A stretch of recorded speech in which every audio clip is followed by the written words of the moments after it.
গুলো আলোচিত হচ্ছে। আজকের আলোচনা অনেকটা তাই।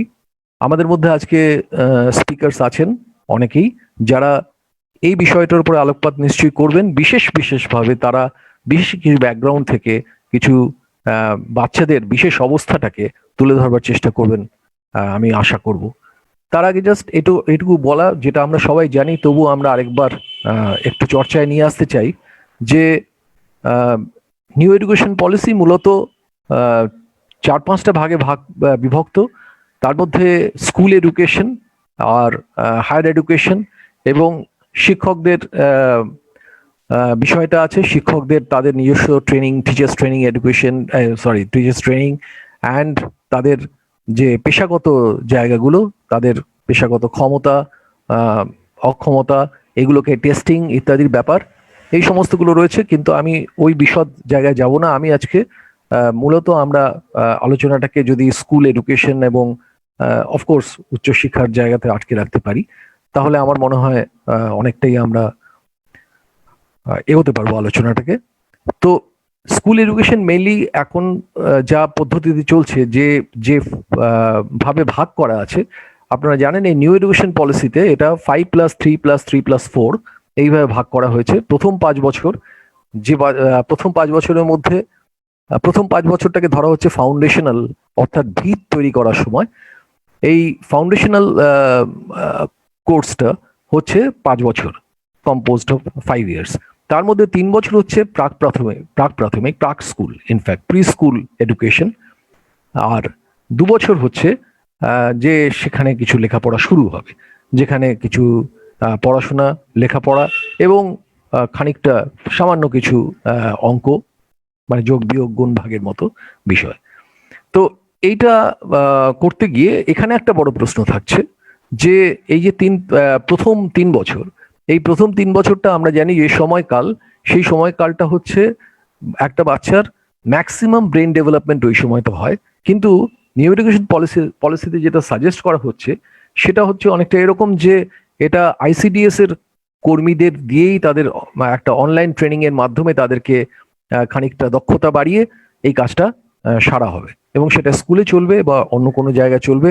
কিভাবে, তার কোনো বিশদ রোড ম্যাপ যদিও বা নেই, কিন্তু এরকম ধরনের চিন্তা ভাবনা আছে। সেখানে আমাদের অনেক ডাউটস আছে, আমাদের সন্দেহ আছে। সুতরাং এখানে একটা বড় প্রশ্ন থেকে যায়।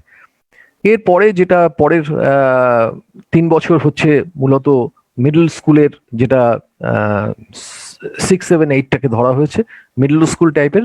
তার মানে উচ্চশিক্ষার জন্য 9, 10, 11, 12 জন্য অনেকটা প্রস্তুতি, এবং 9, 10, 11, 12 অনেকটা এক্সিট অ্যান্ড এন্ট্রির কতগুলো প্রভিশনস রয়েছে। এবং সেখানে হিউম্যানিটিস বা সায়েন্স, এই সমস্ত সাবজেক্ট চয়েসের ক্ষেত্রে কম্বিনেশন এখন হতে পারে। কিন্তু সেখানেও একটা প্রশ্ন থেকে যায় যে এই ধরনের কম্বিনেশন হলে পরে সাবজেক্ট কম্বিনেশন করবার জন্য স্কুলে যে ধরনের পরিকাঠামো বা পরিষেবা থাকা দরকার, সেটা আজকে আমরা জানি স্কুলগুলোর চিত্র, সেখান থেকে এমনিতেই শিক্ষকের অভাব আছে। এই ধরনের শিক্ষক বা শিক্ষকের অ্যাভেলেবিলিটি কতটা থাকবে, এটার ব্যাপারে আমরা নিজেরা খুব ডাউটফুল। তো এখানেও আমাদের একটা বড় প্রশ্ন আছে। এরপরে যেটা হচ্ছে যে মেইনলি যদি আমরা উচ্চশিক্ষার ব্যাপারে বলি, এনইপির একটা মুখ্য অভিমুখ হচ্ছে নলেজ অফ ইন্ডিয়া। হ্যাঁ, এটা এটা হচ্ছে প্রধান লক্ষ্য। আর প্রধান লক্ষ্যটা হচ্ছে যে বাই 2030 এটাকে এসডিজির সঙ্গে কোনোভাবে অ্যালায়েন্সে নিয়ে আসা, এসডিজি গোলটাকে সার্ভ করা। এবারে এখানে একটা উচ্চশিক্ষার ক্ষেত্রে যেটা বড় দুটো মানে কোয়েশ্চেন মার্ক আছে, সেটা হচ্ছে যে এখানে আমাদের মনে হচ্ছে দুটো ভাগে ভাগ করা আছে। প্রথমটা হচ্ছে যে নিয়ন্ত্রণ ব্যবস্থা, সাংঘাতিক রকমের একটা কন্ট্রোল সিস্টেমের কথা, সেন্ট্রালাইজড কন্ট্রোল সিস্টেমের কথা ভাবা হয়েছে। এটা একটা বড় এক ধরনের ইঙ্গিত দেয়, সেটা আমরা সবাই জানি। আমি সেটা এখানে আর ভেঙে কিছু বলছি না। আর দ্বিতীয়টা হচ্ছে পঠন পাঠন, বাট যেটা মেইনলি পড়াশোনার বিষয়টা। এখন এই এই বিষয়গুলো যখন আমরা ভাবছি, তখন সেন্ট্রালাইজ সিস্টেমের কথা যখন আমি বললাম, তখন বেশ কিছু বিষয় আমরা জানি, যেমন এইচএসসি, হায়ার এডুকেশন কাউন্সিল, তারপর national research foundation, national mission of mentoring ইত্যাদি। এই ধরনের সেন্ট্রাল কিছু বডি তৈরি হবে, এবং এদের যারা মানে যেমন ন্যাশনাল রিসার্চ ফাউন্ডেশনের এটা গভর্নড হবে by the board of governors, এবং এই গভর্নর্স কিভাবে নির্বাচিত হবে, কারা নির্বাচন করবেন, কিভাবে নির্বাচিত হবে, এ বিষয়ে কিন্তু সবিস্তারে কিছু বলা নেই। এছাড়াও আমরা দেখতে পাই আরেকটা বড় জায়গা, যেটা হচ্ছে ব্যক্তিগত উদ্যোগকেও এখানে স্বাগত জানানো হয়েছে। যেমন private philanthropic activity in the education system. এই প্রাইভেট ফিলান্থ্রপিক অ্যাক্টিভিটির প্রবেশ বেসরকারি আমাদের ইয়ের ক্ষেত্রে, মানে আমাদের এডুকেশনের ক্ষেত্রে, এটা আমরা দেখে আসছি, এটা কোনো সন্দেহ নেই, এটা আছে। কিন্তু এটা পলিসিতে এইভাবে নিয়ে আসা, এটা প্রথমবার কিছু কিছু একটা কোথাও প্রাইভেটাইজেশনের ইঙ্গিত রয়েছে বলে আমাদের মনে হচ্ছে। এবং শুধু তাই নয়, কোথাও একটা দায়িত্ব এড়িয়ে যাওয়ার, মানে অনেকগুলো জায়গা থেকে সরকারি দায়িত্ব এড়িয়ে যাওয়ার কোথাও একটা ইঙ্গিত আছে। এমনি গ্র্যাজুয়েশন লেভেলেও অনেক জায়গাতেই এই এক্সিট অ্যান্ড এন্ট্রির ব্যাপারটা বলা আছে, যেখানে আমাদের একটা আশঙ্কা যে এখানে দু ধরনের শিক্ষা ব্যবস্থা বা দু ধরনের ছাত্রদের জন্য দু ধরনের ব্যবস্থা থাকবে, যেটা অবশ্যই কোনোটা উৎকর্ষতার জায়গা থেকে কোনোটা বেটার, কোনোটা হয়তো ইনফেরিয়ার। তো সেই ক্ষেত্রে ছাত্রছাত্রীদের ড্রপ আউটের সম্ভাবনা ওইখানেও অনেকটা বেশি থাকবে। যেমন পিছিয়ে পড়া জনজাতি যারা আছেন, তারা হায়ার এডুকেশনে গেলে পরেও এইখানে একটা মার খাওয়ার সম্ভাবনা থাকবে। আর এছাড়া যেটা বলা যায় যে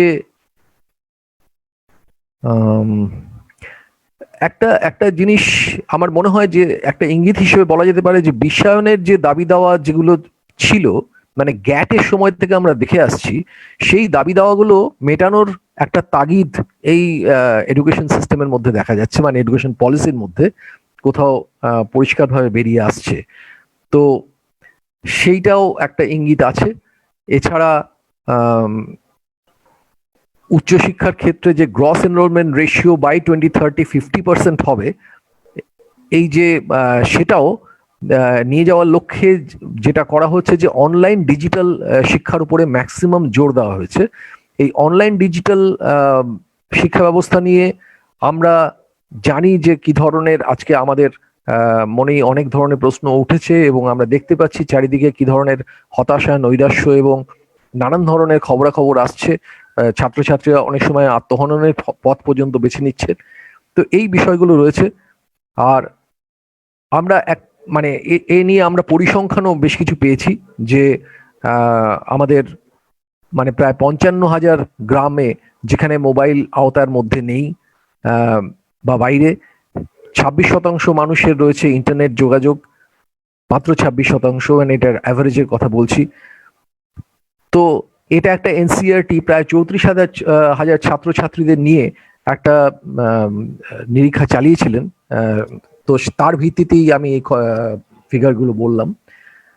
তো এছাড়া যেটা আমাদের আরেকটা প্রশ্নের জায়গা, সেটা হচ্ছে যে সমাজে যে পিছিয়ে থাকা ছাত্রছাত্রীদের জন্য যে স্পেশাল এডুকেশন জোনের কথা বলা হয়েছে, সেইখানে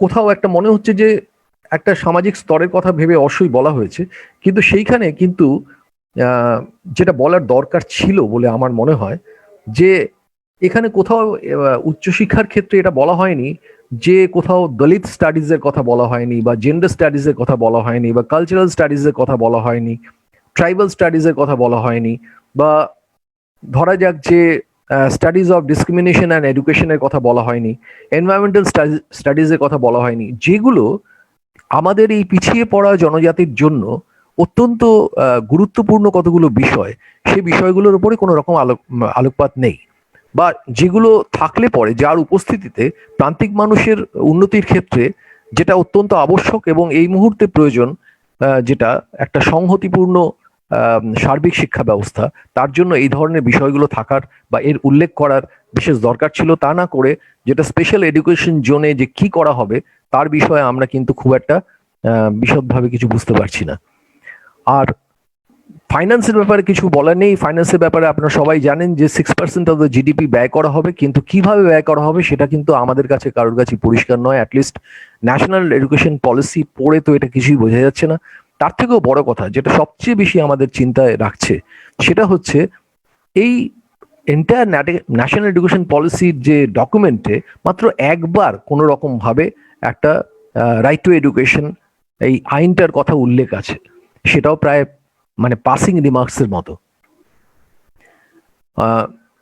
এটার কারণটা কি, বা এটা কি কখনো আইনে পরিণত করা হবে না, বা আরটির সঙ্গে এটাকে ইন্টিগ্রেট করা না করার একটা পেছনে এটা একটা বড় কারণ? যদি সেটা না হয় তাহলে কিন্তু কিভাবে ফাইন্যান্স এই 6% অফ জিডিপি ব্যয় করা হবে, কাদের জন্য ব্যয় করা হবে, কিভাবে ব্যয় করা হবে, এবং এই সমস্ত প্রসিডিওর যতই নলেজ অফ মানে অভিমুখ যাই হোক না কেন, if it is knowledge of India, কি করে সেটা আলটিমেটলি ইমপ্লিমেন্টেড হবে এ ব্যাপারে আমাদের একটা সন্দেহ থেকেই যায়। আর তার থেকেও বড় কথা হচ্ছে যে উচ্চশিক্ষা, যে যদি আমি মহান মনীষীদের কথা ভাবি, যে ইমানুয়েল কান্ট কিংবা জন হেনরি নিউম্যান বা হামবোল্ট বা রবীন্দ্রনাথ, মহাত্মা গান্ধী, এদের প্রত্যেকেই, এই সমস্ত চিন্তক যারা ছিলেন তারা প্রত্যেকেই একটা জিনিস পরিষ্কার বলেছিলেন যে মানে যে কোনো উদীয়মান জাতিরাষ্ট্রের ক্ষেত্রে মানে মানে এটা যদি এখান থেকে উঠে আসবে এমন একজন শিক্ষার্থী যারা প্রশ্ন করবে সনাতন প্রচলিত শিক্ষা ব্যবস্থাকে, হয়ে উঠবে আধুনিকতার প্রতীক।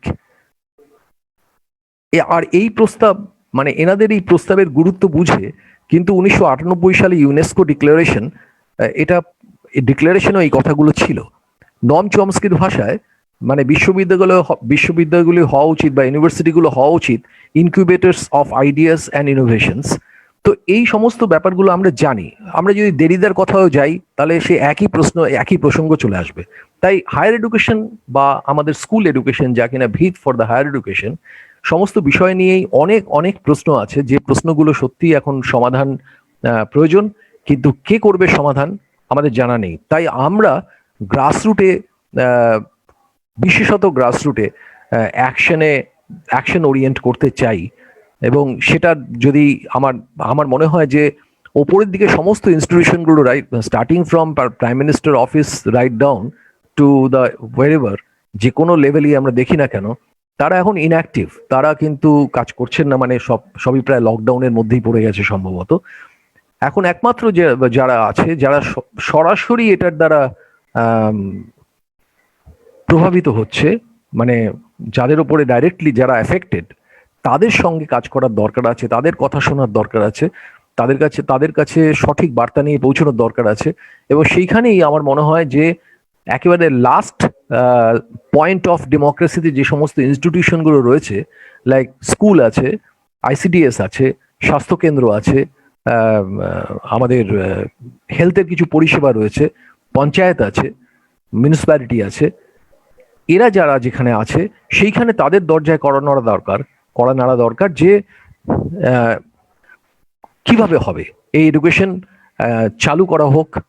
চালু করার জন্য প্রস্তুতি নেওয়ার দরকার আছে, স্কুলকে রেডি হওয়ার দরকার আছে, সমস্ত প্রতিষ্ঠানকে রেডি হওয়ার দরকার আছে জীবনকে স্বাভাবিক জায়গায় ফিরিয়ে আনার জন্য। তো আমরা আজকের এই গোটা অবস্থার পরিপ্রেক্ষিতে নিউ এডুকেশন পলিসি এবং তার সঙ্গে ওয়েস্ট বেঙ্গলে এই নিউ এডুকেশন পলিসির প্রয়োগ এবং ভাবনা চিন্তা এবং কিভাবে কি হতে পারে, আমরা as a civil society forum কি মনে করছি সেই ব্যাপারে আমি এরপর আমাদের স্পিকারকে ডেকে নেব। বিশেষ করে আমাদের সঙ্গে আজকে উপস্থিত আছেন স্নিগ্ধা আছেন, পার্থ রয় আছেন, আশিস আছেন, তুলিকা আছে।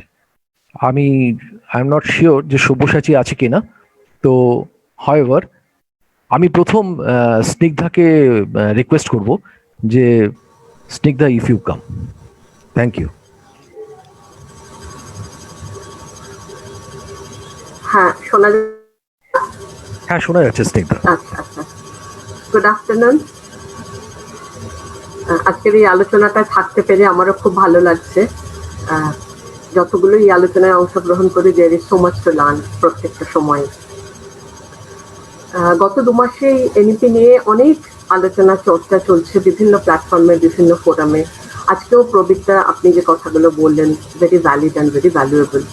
এবং সত্যি মানুষজন খুব চিন্তিত হয়ে আছে যে কিভাবে এটা অ্যাকচুয়ালি শুধু আমাদের বর্তমানকে না, এই এডুকেশন পলিসিটা কেমন করে আমাদের ভবিষ্যৎকেও অ্যাফেক্ট করতে চলেছে, কেমন করে একটা সামাজিক বিভেদ তৈরি হতে যাচ্ছে বলে আমরা আশঙ্কা করছি। এবং আমরা তার খানিকটা কিন্তু অলরেডি এই গত কমাসে ভীষণভাবে উইটনেস করলাম এই অনলাইন এডুকেশনের নাম দিয়ে, যেটা আপনি এখনই প্রবীরদা বলছিলেন যে 55,000 গ্রামে ইন্টারনেট পরিষেবা নেই, ইন্টারনেট ফেসিলিটি মাত্র 26% বাচ্চা। এরকম একটা জায়গাতে অধিকাংশ বাচ্চা কিন্তু যে এডুকেশনের যে সেফটি নেটটা তার থেকে বেরিয়ে গেছে। এবং যার ফলে যে সার্ভেটা করা হয়েছিল কিছুদিন আগে West Bengal right to education forum এবং CSCL মিলে যৌথভাবে, তাতে করে আমরা এটা দেখছিলাম যে ভীষণভাবে বাচ্চারা কিন্তু এর ফলে ড্রপ আউটের পাশাপাশি child labour, child marriage, child trafficking এবং চাইল্ড অ্যাবিউজ এগুলোর শিকার হতে চলেছে, শুধু না হচ্ছে। সুইসাইডের ঘটনাও বেশ কিছু ঘটেছে, তার কিছু খবর আমরা জেনেছি বিভিন্ন জায়গা থেকে। এবং এই পরিস্থিতিতে দাঁড়িয়ে safeguarding and child protection for children এটা ভীষণ ইম্পর্টেন্ট একটা বিষয় হয়ে দাঁড়িয়েছে। এবং হয়তো অতীতে কখনো এটা এতখানি গুরুত্বপূর্ণ ছিল না যেটা আজকের দিনে দাঁড়িয়ে হয়েছে। আর এই যে কথাগুলো বললাম, এগুলো প্রত্যেকটাই যেমন সাধারণ বাচ্চাদের জীবনে ঘটছে, ঠিক তেমনি ভাবে কিন্তু প্রতিবন্ধকতাযুক্ত ছেলে মেয়েদের জীবনেও ভীষণভাবে ঘটছে। এবং শুধু তফাৎ এটাই যে একটা করে চাইল্ড উইথ ডিসেবিলিটি এই পুরো সিচুয়েশনটা অনেক বেশি অ্যাম্পলিফাই করে যায়, কারণ তার ডিসেবিলিটিটাই তার একটা বড় ভালনারেবিলিটি। এছাড়াও বিভিন্ন যে সামাজিক ভালনারেবিলিটি, দারিদ্র, প্রান্তিকতায় থাকা, পাশে হওয়া, এগুলো তো আছেই। এবং এটা খুব দুর্ভাগ্যজনক যে যখন কিনা সমস্ত দেশের সমগ্র শক্তিকে কাজে লাগানোর দরকার ছিল যে কেমন করে আমরা আমাদের শিক্ষার জায়গাটাকে শিশুদের কাছে আবার ফিরিয়ে দিতে পারবো, কেমন করে আমরা অনলাইনের একটা অল্টারনেটিভ মডেল তৈরি করতে পারবো, সেগুলো কিছু না করে আমরা অদ্ভুতভাবে দেখলাম যে একটা ন্যাশনাল এডুকেশন পলিসি আমাদের সামনে চলে এলো, যেটার জন্য আমরা একদম প্রস্তুত ছিলাম না এই সময়। এবং এটা নিয়ে যে বললাম 2 মাস ধরে যে চর্চাটা হচ্ছে, এটার ফলে অনেক গ্যাপ আমরা দেখতে পাচ্ছি এটার মধ্যে দিয়ে। এবং যেটা একইভাবে যে বাচ্চাদের জন্য প্রযোজ্য, একইভাবে প্রতিবন্ধকতাযুক্ত ছেলে মেয়েদের জন্য প্রযোজ্য। তার সাথে অ্যাডিশনালি যেটা প্রযোজ্য সেটা হচ্ছে যে আর্লি আইডেন্টিফিকেশন এবং অ্যাপ্রোপ্রিয়েট ইন্টারভেনশন। এটা একটা ডিসেবল বাচ্চার ডেভেলপমেন্টের জন্য এবং তার সার্বিক বিকাশের জন্য ভীষণভাবে ক্রুশিয়াল। তাহলে যদি একটা ছোট্ট এক্সাম্পল দিই, আমি স্কুলে গেছি হয়তো 5 বছর বয়সে, আমার তাতে শিক্ষাতে কোনো অসুবিধা হয়নি। কিন্তু যে বাচ্চাটা শুনতে পায় না জন্ম থেকে, তার যদি কাজটা 5 বছরে গিয়ে শুরু হয়, যেটা প্রবীরদা বলছিলেন, ওই যে 3 to 6, অ্যাকচুয়ালি 0 to 6 এই সময়টা হচ্ছে বাচ্চাদের ব্রেন ডেভেলপমেন্টের একেবারে আদর্শ সময়, তার ম্যাক্সিমাম ব্রেন ডেভেলপমেন্ট এই সময় হয়ে যায়। সুতরাং কাজটা যদি তাড়াতাড়ি শুরু না হয়, তাহলে কিন্তু বাচ্চাটা এই জায়গা থেকে যে বঞ্চিত হলো, সেই অভাবটা, সেই ঘাটতিটা কিন্তু আর সারা জীবনেও পূরণ হবে না। এবং এই ECCE early childhood care and education 0 to 6 year, যেটা কিন্তু আজকের দিনে দাঁড়িয়ে আমাদের একটা সাংবিধানিক অধিকার। কিন্তু আমরা দেখেছি যে তারপরেও মানে বিভিন্ন আমাদের যে ICDS ওয়ার্কার্স বা এই যে বিভিন্ন কাঠামোগুলো আছে যেটার মধ্যে দিয়ে ছোট বাচ্চাদের সাথে কাজ হয়, তার মধ্যে কিন্তু ডিসেবিলিটি বিরাটভাবে বেনিফিটেড হয়নি। এবং যখন আমরা দেখলাম যে NEP-টা এইটাকে অ্যাড্রেস করতে যাচ্ছে, আমাদের খুব ভালো লাগলো, আমরা খুব খুশি হলাম যে সেটা একটা আর্লি ইন্টারভেনশনটা তাহলে হবে। কিন্তু যখন আমরা পড়লাম ডকুমেন্টটাকে ভালোভাবে, তখন দেখছি যে শুধুমাত্র 1 লাইনের একটা উল্লেখ ছাড়া, একটা সাব ফ্রেমওয়ার্ক তৈরি হবে এই কথাটুকু ছাড়া, এই জায়গাটাতে আর কোনো রকম কোনো উল্লেখ নেই, কোনো মেনশন নেই যে এই যে 0 to 3 এজ গ্রুপের সময়টাতে এই বাচ্চাদের জন্য কারা এই রেসপন্সিবিলিটি নেবে। যখন আমরা ন্যাশনাল এডুকেশন পলিসিতে দেখছি, আমরা ভাবছি তাহলে তো এডুকেশন মিনিস্ট্রি হবার কথা, কিন্তু সেটা পরিষ্কার করে কিছু বলা নেই। এবং যেগুলোই আমরা পরিষ্কার করে বুঝছি না, সেখানেই কিন্তু আমাদের প্রচুর সন্দেহ এবং সংশয় তৈরি হচ্ছে। ফাউন্ডেশনাল লার্নিং এর কথা বলা হচ্ছে 3 to 8 ইয়ার্স, যেখানটাতে NCERT একটা national curriculum pedagogical framework for early childhood care and education তৈরি করবে, যেখানটাতে বিভিন্ন মিনিস্ট্রিকে ইনভলভ করার কথা বলা আছে, health and family welfare, women and child development, tribal affairs, সব এগুলোর প্রয়োজন আছে। কিন্তু যেটা আমাদের কাছে চিন্তার কারণ হয়ে দাঁড়ালো যে এখানে কোথাও আমরা ministry of social justice and এম্পাওয়ারমেন্টে দেখতে পাচ্ছি না। তার কারণ এখন অব্দি ডিসেবিলিটি সমস্ত বিষয়টাই কিন্তু ministry of social justice and এম্পাওয়ারমেন্টের মধ্যে দিয়ে হয়। এবং এরই আন্ডারে বেশ কতগুলো ন্যাশনাল ইনস্টিটিউট আছে যারা বিভিন্ন ডিসেবিলিটিকে নিয়ে কাজ করে। এই তার মানে এই পুরোটা কেউ এর মধ্যে ইনক্লুডেড থাকছে না। তা যদি না থাকে তাহলে কেমন করে এই কারিকুলাম ফ্রেমওয়ার্কটা ইনক্লুসিভ হবে? আমাদের কাছে এটা একটা চিন্তার বিষয়। কোনো এজ রিল্যাক্সেশনের কথা বলা নেই এন্ট্রি পয়েন্টে ফর এনি চিলড্রেন। তো চিলড্রেন উইথ ডিসেবিলিটিসদের জন্য এটা আমাদের একটা বড় চিন্তা, কারণ বহু সময় এই বাচ্চাদের ডেভেলপমেন্টাল ডিলে থাকে বলেই স্কুলের আঙিনায় পৌঁছতে অনেক দেরি হয়। তাহলে তখন এই বাচ্চাগুলো কি হবে? আরেকটা যেটা আমাদের খুব চিন্তার কারণ হয়ে দাঁড়াচ্ছে, আমরা দেখছি যে এই পুরো যে ওয়ার্কলোডটা, যেটা প্রবীররাও বলছিলেন, যে ভীষণভাবে অঙ্গনওয়াড়ি ওয়ার্কারদের উপরে পড়তে চলেছে। প্রথম কথা হচ্ছে, অলরেডি অঙ্গনওয়াড়ি ওয়ার্কাররা যথেষ্ট ওভারলোডেড। তারপরে তারা 6 মাস থেকে 1 বছরের একটা ট্রেনিং করে এই জাস্টিস করতে পারবে? নতুন তাদের এই যে তাদের কাছে যেটা এক্সপেক্ট করা হচ্ছে, তাদের সংখ্যা বাড়ানো হবে, এমন কোনো কথাও কিন্তু আমরা এই পলিসিটাতে দেখিনি। এবং তাদের যে এখনকার স্টেটাস, সেটাও কি কোথাও পরিবর্তিত হবে? আগামী দিনে অঙ্গনওয়াড়ি ওয়ার্কারদের অবস্থাটা কি হতে চলছে, মানে কি হতে যাচ্ছে, তাদের স্টেটাসে কোনো চেঞ্জ হচ্ছে কি, সেটাও কিন্তু আমাদের কাছে পরিষ্কার হচ্ছে না। এখন যেটা হচ্ছে, বর্তমান যে প্র্যাকটিসটা চলে, সেটা হচ্ছে যে অঙ্গনওয়াড়ি ওয়ার্কাররা যদি কোনো, তারা মনে করে তার টার্সিয়ারি সেন্টারে একটা বাচ্চাকে রেফার করে দেয়, ব্যাস এই পর্যন্তই। তো বাচ্চার ইন্টারভেনশনের দায়িত্ব কিন্তু সেভাবে অঙ্গনওয়াড়ি ওয়ার্কারের নয়। কিন্তু আগামী দিনে সেটা হতে যাচ্ছে। তাহলে এই সামান্য ট্রেনিং এর ভিত্তিতে কেমন করে একজন অঙ্গনওয়াড়ি ওয়ার্কার সেই মানে এফিসিয়েন্সিটাকে অর্জন করবেন, যেটার মধ্যে দিয়ে তারা ডিসেবল বাচ্চাদের জন্য যে ইন্টারভেনশন সাপোর্টটা প্রয়োজন সেটা দিতে পারবেন, সেটা নিয়ে আমাদের যথেষ্ট সংশয় আছে। এবং আজকের দিনে দাঁড়িয়ে আমাদের দেশে রেকগনাইজড ডিসেবিলিটি হচ্ছে 21 ধরনের ক্যাটাগরি অফ ডিসেবিলিটি আমাদের দেশে আছে। আমি আর এগোবার আগে একটুখানি রিকোয়েস্ট করবো যে আমি একটা শর্ট ভিডিও শেয়ার করেছিলাম, যে যেখানটাতে আমার মনে হয়েছিল আমরা যারা প্রতিবন্ধকতাযুক্ত মানুষের হয়তো অভিভাবক বা মা বাবা কিংবা প্রতিবন্ধকতার ক্ষেত্রে কাজ করছি, আমাদের এই যে এক্সপিরিয়েন্সটাও যেমন ইম্পর্টেন্ট, তেমনি ভাবে যদি কোনো একজন প্রতিবন্ধী মানুষ তাদের কথা বলে, সেটাও খুব ইম্পর্টেন্ট। তো আমি রিকোয়েস্ট করবো যে যদি ওই ভিডিওটা একটুখানি প্রথমে দেখিয়ে নেওয়া যায়, আমি আর এগোবার আগে। শুভশ্রীকে আমি পাঠিয়েছিলাম ভিডিওটা। শুভশ্রী, ওটাকে শেয়ার করা যাবে? হ্যালো, সরি, শুভশ্রী না, মধুশ্রী না, মধুশ্রী। হ্যাঁ মধুশ্রী হবে। হ্যাঁ, আমি নামটা গুলিয়ে ফেলেছি। হ্যাঁ হ্যাঁ ম্যাম। তাহলে ওই ভিডিওটা আমরা একটু দেখে নিই, আমি তারপরে আবার আমার প্রেজেন্টেশনে ফিরে যাচ্ছি। ম্যাম ভিডিও তো আসেনি। ওই যে আমি শেয়ার করেছিলাম। আপনি আমার নাম্বারে শেয়ার করেছেন? না, মেলে না, হোয়াটসঅ্যাপে করেছিলাম। এটা দেখাবার জন্য দেখি আপনি কমেন্টও করেছিলেন। আচ্ছা ম্যাম, আপনি কন্টিনিউ করুন, আমি দেখছি।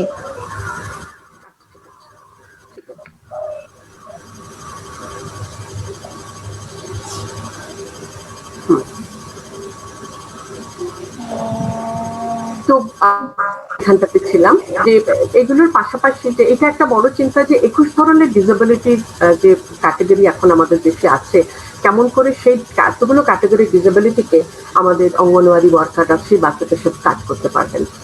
আমি আমার কথাটা মূলত অনেকটাই আমি early childhood care and education এবং কিছুটা স্কুল এডুকেশনের মধ্যে সীমিত রাখছি, কারণ সময় কম। হায়ার এডুকেশন নিয়ে একেবারেই আমি কিছু বলছি না। আর আরেকটা যেটা কনসার্নের জায়গা, সেটা হচ্ছে এই যে আর্লি আইডেন্টিফিকেশন এবং ইন্টারভেনশন, যেহেতু বাচ্চাদের ডিলেড মাইলস্টোনস থাকে এই সময়টাতে, বিশেষ করে প্রতিবন্ধকতাযুক্ত বাচ্চাদের, তাদের ক্ষেত্রে বিশেষ করে অ্যাসিস্টিভ টেকনোলজি এবং থেরাপিউটিক সাপোর্ট, এই দুটো ভীষণ ইম্পর্টেন্ট বিষয়।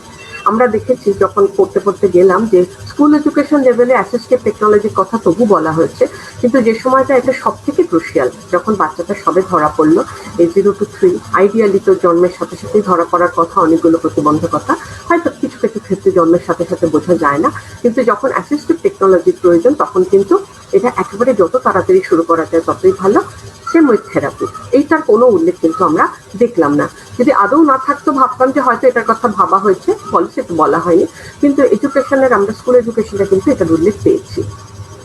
তো এইটা একটা আমাদের কাছে চিন্তার জায়গা, যে মানে অতখানি বড় বয়সে গিয়ে তখন আমরা ভাববো অ্যাসিস্টিভ ডিভাইসের কথা বাচ্চার, যেতে তার ছোটবেলাটা পার হয়ে যাবার পরে।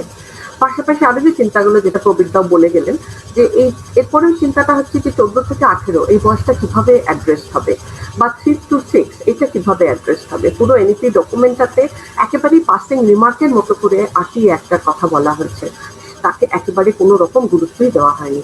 তাহলে আগামী দিনে আমাদের মানে দেশের শিক্ষা ব্যবস্থাটা কেমন করে চলবে? আরটিএ একটাকে অ্যামেন্ড করা হবে না কি করা হবে, এটাও কিন্তু একটা আমার মনে হয় যে প্রত্যেকের কাছে এটা একটা দুশ্চিন্তার বিষয়। তার কারণ কোথাও এটা কিন্তু কিভাবে আরটিএ অ্যাক্টের সাথে এটার সাথে একটা সাইনার্জি ঘটবে সেটা কিন্তু আমরা দেখতে পাইনি। শিক্ষার ক্ষেত্রে প্রচুর ভাষা শেখার কথা আমরা দেখছি এখানে বলা হচ্ছে, এবং নানা রকম ভাবে ভাষা শেখানো হবে। ভারতীয় ভাষা, সংস্কৃত থেকে শুরু করে আবার নানা বিদেশি ভাষার কথাও বলা হচ্ছে। কিন্তু এরই সাথে যে যারা ডেফ ছেলে মেয়ে, শোনার অসুবিধা যে সমস্ত ছেলে মেয়েদের, তাদের যে এক ভাষায় শিক্ষার অধিকার আছে সে কথাটা বলা নেই। যদিও ওই একেবারে পাসিং রিমার্কের মতো করেই কিন্তু তবুও অ্যাক্টের কথা থেকে হয়তো একটু বেশি বার উল্লেখ করা হয়েছে, 2-3 বার উল্লেখ করা হচ্ছে rights of persons with disabilities অ্যাক্টের কথা।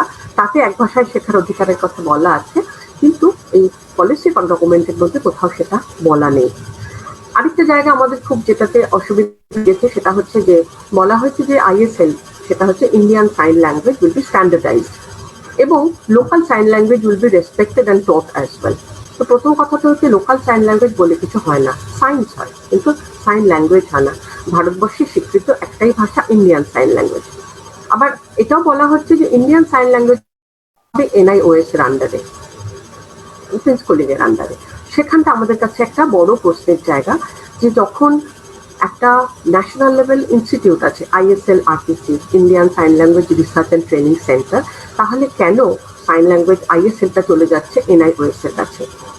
সেখান থেকে ন্যাচারালি মনের মধ্যে একটা প্রশ্ন আসছে, তাহলে কি আগামী দিনে এরকম ভাবা হচ্ছে যে এই ছেলে মেয়েদের সাধারণ স্কুলে পড়ার দরকারই নেই, এটা ওপেন স্কুলের মধ্যে দিয়ে পড়াশোনা করবে? কিন্তু আমরা তো দেখেছি যদি ঠিক সময় ঠিক সুযোগটা পায় এই ছেলে মেয়েরা, প্রতিবন্ধকতা যুক্ত ছেলে মেয়েরা অনেক দূর অবধি যেতে পারে, একদম 8-5টা সাধারণ মানুষের মতোই এগোতে পারে। এরপরে যেটা বলার দরকার আছে সেটা হচ্ছে এই যে পুরো সেকশন 4টা, যেখানে curriculum and pedagogy in schools learning should be holistic, integrated, enjoyable and engaging, এই কথাগুলো বলা আছে। এখানে কিন্তু কোথাও চিলড্রেন উইথ ডিসেবিলিটিস বা তাদেরকে ইনক্লুড করার জন্য প্রভিশন হবে এর কিন্তু একেবারে কোনো রকম উল্লেখ করা হয়নি। এবং যত বেশি উল্লেখগুলো আমরা দেখছি না তত কিন্তু আমাদের চিন্তার কারণ হয়ে দাঁড়াচ্ছে। এরপরে যদি আসি শিক্ষকদের কথায়, সেটাও একটা কিন্তু বিরাট কনফিউশনের জায়গা। 4 বছরের বিএড কোর্স হবে, 2 বছরের বিএড কোর্স হবে, 1 বছরের বিএড কোর্স হবে, নানা রকম ভাবে বিএড কোর্সের কথা বলা হয়েছে। আবার একজন টিচার যাতে সে ক্রস ডিসেবিলিটি তার ট্রেনিং হয়, যাতে সে বিভিন্ন ধরনের ডিসেবিলিটি আছে বাচ্চাদেরকে পড়ানোর জন্য তৈরি হতে পারে, এই কথাগুলো বলা হয়েছে। কিন্তু আমরা বুঝতে পারছি না যে সেগুলো কেমন করে ঘটবে। জানি না গাইডলাইনে কখনো পরবর্তীকালে নিশ্চয়ই কোনো গাইডলাইন বেরোবে, সেখানে তার কোনো উল্লেখ থাকবে কিনা, কিন্তু এই মুহূর্তে দাঁড়িয়ে এগুলো ডেফিনেটলি আমাদের কাছে একটা বড় দুশ্চিন্তার বিষয়। এই টিচার সেকশনটা যেখানে বলা হচ্ছে বিভিন্ন রকম adequate safe infrastructure including working toilet, clean drinking water etcetera, accessible কথাটা কিন্তু একবারও বলা হয়নি ফর চিলড্রেন উইথ ডিসেবিলিটিস। আর এই অ্যাক্সেসিবিলিটিটাই কিন্তু চিলড্রেন উইথ ডিসেবিলিটিস এর মেইন ইস্যু। অ্যাক্সেসিবিলিটি মানে শুধু র্যাম্প নয়, শুধু হুইল চেয়ার ইউজ করার সুযোগটুকু নয়, নানান রকম ভাবে অ্যাক্সেসিবিলিটি, শিক্ষার ক্ষেত্রে accessibility, information accessibility, communication accessibility, এবং তার সাথে নিশ্চিতভাবে ফিজিক্যাল অ্যাক্সেসিবিলিটিটাও ইম্পর্টেন্ট। কিন্তু অ্যাক্সেসিবিলিটি ফর চিলড্রেন উইথ ডিসেবিলিটিকে কোথাও উল্লেখ আমরা পাইনি। আরেকটা কথা বলা হচ্ছে বিভিন্ন জায়গাতে একটা স্কুল ম্যানেজমেন্ট কমিটি বা স্কুল কমপ্লেক্স ম্যানেজমেন্ট কমিটি, এখানে কিন্তু কোথাও কারা যে ম্যানেজমেন্ট কমিটির সদস্য হবেন সেটা যথার্থ করে বোঝা যায়নি। তো সেখানটায় কি আমরা এটা ধরে নিতে পারি যে আর আমাদের রাইট টু এডুকেশন অ্যাক্টে যে স্কুল ম্যানেজমেন্ট কমিটির কথা বলা হচ্ছে সেই ম্যানেজমেন্ট কমিটি মানে সেই কম্পোজিশনটাই কি এখানে চলবে? আমরা জানি না। মানে এই জায়গা থেকে বোঝা যাচ্ছে না যে কিছু কিছু জিনিস, যেমন যদি স্কুল ম্যানেজমেন্ট কমিটিতে একটা নতুন শব্দ হয় তাহলে সেটা তো হয়তো আরেকটু ব্যাখ্যা করার প্রয়োজন থাকে, সেটা কিন্তু ব্যাখ্যা করা হয়নি। তারপরে যে কন্টিনিউয়াস প্রফেশনাল ডেভেলপমেন্টের কথা বলা হয়েছে, যেটা বছরে অন্তত 50 ঘন্টার ট্রেনিং নিতে হবে প্রতিটি স্কুলের প্রিন্সিপাল থেকে শুরু করে সমস্ত শিক্ষকদের, এটা আমরা মনে করি যে ডিসেবিলিটি নিশ্চয়ই তার একটা অংশ হওয়া উচিত, হবে কিনা আমরা জানি না। আর স্পেশাল এডুকেটরদের কথাটা তো বললামই, যে তাদের জন্য বিভিন্ন রকম সার্টিফিকেট কোর্সের কথা বলা হয়েছে, প্রি সার্ভিস অথবা ইন সার্ভিস জেনারেল সাবজেক্ট টিচারদের জন্য, এবং যে 4 বছর 2 বছর 1 বছরের বিএড প্রোগ্রামের কথা হচ্ছে। এবং কথাটা হচ্ছে যে এখানে কিন্তু একটা জিনিস বলা হচ্ছে যে এই সমস্ত টিচারদেরকে তাদেরকে strong practicum training in all form of classroom teaching দেওয়া হবে অ্যাট লোকাল স্কুল। তখনই মনে প্রশ্নটা আছে যে বিএড টিচারদের জন্য যদি এটা হয়, তাহলে why not for anganwadi worker বা যারা আর্লি চাইল্ডহুড কেয়ার এন্ড এডুকেশনে কাজ করবেন সেই টিচারদের জন্য 6 মাস বা 1 বছরের কোর্স হবে। প্রথম কথা, সেটা অত্যন্ত কম সময়, এবং তার মধ্যে তাদেরকে কেন তাহলে এই ডিটিএইচ চ্যানেলের মধ্যে দিয়ে শেখানোর কথা বলা হচ্ছে, হ্যান্ডস অন ট্রেনিং বাদ দিয়ে, যেখানে কিনা ওই ছোট বাচ্চার সাথে কাজ করতে যে বিশেষ দক্ষতার প্রয়োজন, সেখানে হ্যান্ডস অন ট্রেনিং এর ভীষণভাবে প্রয়োজন। ইনফ্যাক্ট এটা সব ক্ষেত্রেই প্রয়োজন। আরেকটা যেটা চিন্তা হচ্ছে, এই যে ছোট ছোট সার্টিফিকেট কোর্স হচ্ছে, একটা সার্টিফিকেট কোর্স করেই কি একটা প্রতিবন্ধকতাযুক্ত শিশুকে পড়ানোর জন্য একজন টিচার তৈরি হতে পারেন? এগুলো হচ্ছে নানান বিষয় আমাদের চিন্তার কথা। সেকশন 6 বলছে equitable and inclusive education, learning for all. মজাটা হচ্ছে আমরা কিন্তু সেকশন 4টা এখানে কিন্তু ইনক্লুশনের কথা বলা হয়নি, ইন্টিগ্রেটেড এডুকেশনের কথা বলা হলো। এখানে আবার আসছি আমরা ইনক্লুসিভ এডুকেশনের কথায়। এইখানটাতে একটা প্রথম যেটা বড় আমাদের কাছে একটা কি বলবো সংশয় সন্দেহের বিষয়, সেটা হচ্ছে এই যে এসিডিজি এর মধ্যে যে ব্র্যান্ড করে দেওয়া হচ্ছে ডিসেবিলিটিকে, এই বাস্কেটের মধ্যে রেখে দিলে পরে ডিসেবিলিটির যে আলাদা করে অ্যাটেনশনটা দরকার সেটা তারা পাবে কি? তার কারণ হচ্ছে ডিসেবিলিটিটা একটা এমন বিষয় যেটা সমাজে প্রত্যেকটা স্তরে আছে। যারা ডিসেবিলিটি ছাড়াও যারা এসিডিজির অন্তর্ভুক্ত তাদের মধ্যেও ডিসেবিলিটি আছে, আবার এসিডিজির বাইরে যারা আছে তাদের মধ্যেও ডিসেবিলিটি আছে। এটা across all sections of society disability আছে। তাহলে এটাকে একটা বাস্কেটের মধ্যে ফেলে দিলে সেটা কি মানে ডিসেবল বাচ্চাদের শিক্ষার জন্য কার্যকরী হবে, উপকারী হবে? আমরা জানি না। এটা মনে হয় যে এই চিলড্রেন উইথ ডিসেবিলিটিস এর ব্যাপারে দৃষ্টিভঙ্গিটা যদি স্বচ্ছ হয়, তাহলে কেন আমরা তাদেরকে একটা নামে ডাকতে পারি না? আমরা এই পলিসিটা দেখছি, কোথাও তাদেরকে আমরা চিলড্রেন উইথ স্পেশাল নিডস বলছি, কোথাও দিব্যাঙ্গ বলছি, কোথাও চিলড্রেন উইথ ডিসেবিলিটি বলছি, কোথাও ডিফারেন্টলি এবলড বলছি। মনের মধ্যে একটা প্রশ্ন জাগে যে কেন এগুলোর কি কোনো দরকার আছে? তার মানে কি এটা হচ্ছে যে আমরা অ্যাকচুয়ালি প্রতিবন্ধকতাযুক্ত ছেলে মেয়েদেরকে ঠিক একটা লাইনে এখনো ভাবতে পারছি না, নানান সময় নানান রকম ভাবে তাদেরকে আমরা প্রকাশ করছি। মোটামুটি আমি এইটুকুই বলবো, এর বেশি আর খুব কিছু বলবো না। আরেকটা যেটা বলা সেটা হচ্ছে যে এনইপিতে পরিষ্কার করে বলা নেই যে একবার শুধু উল্লেখ করা আছে স্পেশাল এডুকেশন, কিন্তু স্পেশাল এডুকেশনের বিষয়ে আলাদা করে কিছু বলা নেই। যদিও আমরা ভীষণভাবে ইনক্লুসিভ এডুকেশনের পক্ষে, আমরা মনে করি সমস্ত ছেলে মেয়ের শিশুর সাথে সাধারণ স্কুলে পড়াশোনার মধ্যে দিয়েই বড় হওয়া উচিত, কিন্তু এটাও ঘটনা যে কিছু শিশু তারপরেও থেকে যাবে যাদের পক্ষে হয়তো সত্যি সত্যি এই শিক্ষার পুরো সুযোগটা নেওয়া সম্ভব নয়, কিন্তু তাদের জন্য কি হবে সেই জায়গাটা কিন্তু একেবারেই পরিষ্কার করে কোথাও বলা নেই। এবং মানে এই চিলড্রেন উইথ ডিসেবিলিটিস এর জায়গাটাতে, স্পেশাল স্কুলের জায়গাটা কিন্তু এনইপি একেবারেই did not throw any light. এবং যখন এটা ন্যাশনাল এডুকেশন পলিসি, তাহলে নিশ্চয়ই স্পেশাল এডুকেশন কম্পোনেন্টটাও এরই একটা পার্ট হওয়ার কথা, তা কিন্তু আমরা। এবং কিছু কিছু শব্দ যেমন ডাইভার্সিটি, অ্যাক্সেসিবিলিটি, রিজনেবল, এই শব্দগুলোকে কিন্তু আমরা একেবারে ইউজ দেখি এই ন্যাশনাল এডুকেশন পলিসির মধ্যে। আর কিছু কিছু জায়গাতে সেফটির কথা বলা হয়েছে, কিন্তু যেটা বলছিলাম যে এই একটা সময় যখন ভীষণভাবে চাইল্ড প্রোটেকশনটা জরুরি, চাইল্ড সেফগার্ডিংটা জরুরি, সেটা কিন্তু আমরা এই পুরো পলিসি ডকুমেন্টের মধ্যে সেভাবে কিন্তু তারও উল্লেখ পাইনি। আমি এখানেই শেষ করছি, যদি সম্ভব হয় আমি মধুশ্রীকে রিকোয়েস্ট করবো ওই ভিডিওটা একটু দেখাতে। Thank you Snigdha, thank you so much.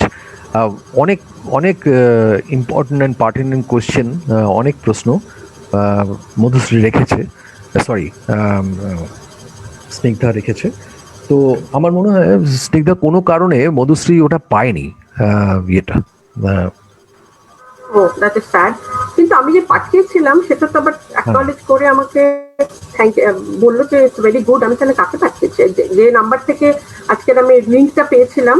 Anyway ঠিক আছে, আর সময় নষ্ট করার দরকার নেই, একটু দেখে নাও যাক। ইন দ্য মিন টাইম মধুশ্রীকে আমি রিকোয়েস্ট করবো জাস্ট একটু লোকেট করার, বা উর্চিকে আমি রিকোয়েস্ট করবো একটু লোকেট করার চেষ্টা করো যে হাউ ইট ইজ মিসপ্লেসড। যদি হয়ে থাকে তাহলে ইফ ঠিক ইফ আছে, no you problem. Can find, আমরা যে কোনো একটা সময় ডিউরিং দ্য ডিসকোর্স আমরা কোর্স আর ওটা চালিয়ে দেবো তাহলে ওটা ভিডিওটা পেলে। Okay, thank you so much. আমি এবারে পার্থ রায়কে অনুরোধ করব। পার্থ আছে?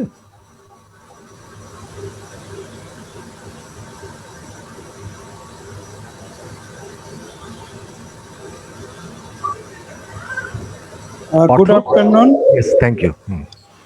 Good afternoon. Good afternoon. আমাকে যে বিষয়ে বলতে বলা হয়েছে যে রিগার্ডিং গভর্নমেন্ট হোমস এবং এনজিও হোমস এবং সেখানে এডুকেশনের অবস্থা এবং how we can relate with national education policy এবং কি করা যেতে পারে ভবিষ্যতে।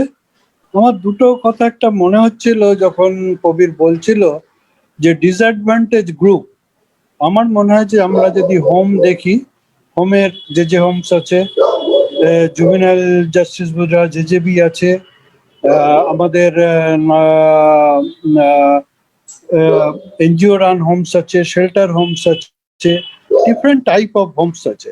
কিন্তু আমার অভিজ্ঞতায়, আমি কিছু সরকারি হোমে কাজ করার সুযোগ পেয়েছিলাম, আমার অভিজ্ঞতায় আমি দেখতে পাই যে হোমসের ব্যাপারে যারা কর্তৃপক্ষ আছে, সরকার হোক আর যেই হোক, যারা কর্তৃপক্ষ আছে তারা কিন্তু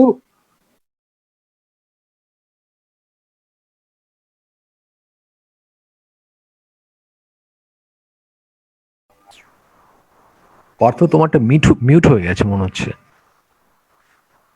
হ্যালো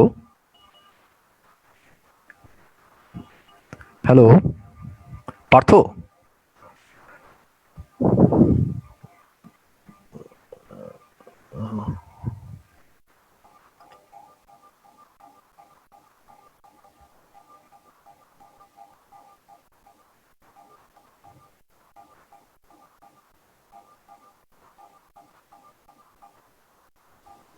পার্থদা বোধহয় সামহাউ ডিসকানেক্টেড হয়ে গেছে। হ্যাঁ, আবার এসে গেছে। হ্যাঁ পার্থ, তোমার বলো।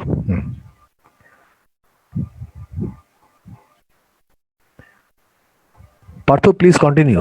হ্যাঁ, কানেকশনটা কেটে গেছিল। হ্যাঁ হ্যাঁ। তো এই হোমের যদি আমরা দেখি, আমার অভিজ্ঞতা নর্থ বেঙ্গল এবং কিছু হোমে আমার কাজ করার অভিজ্ঞতা, যে এখানে কি হয়, এখানে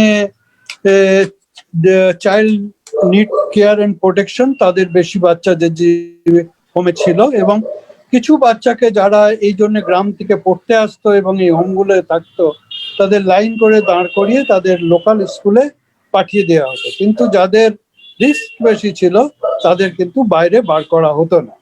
in case of children in conflict with law, তাদের তো আটকে রেখে দেওয়া হতো, তাদের তো এডুকেশনের কিছু ব্যাপার নেই। সেটা সরকারি হোমে আমার 16-17টা হোমের মধ্যে আমি 9টা মতো একটা অ্যাসেস করেছিলাম।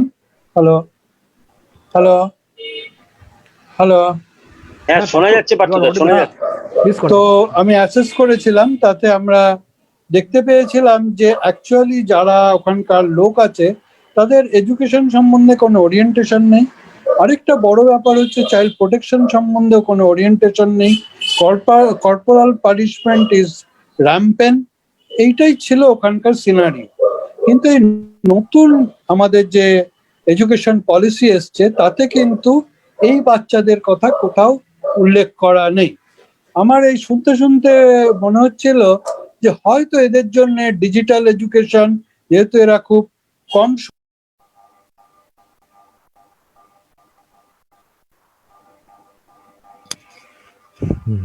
পার্থ, ওদের নেটওয়ার্ক ইস্যু হচ্ছে।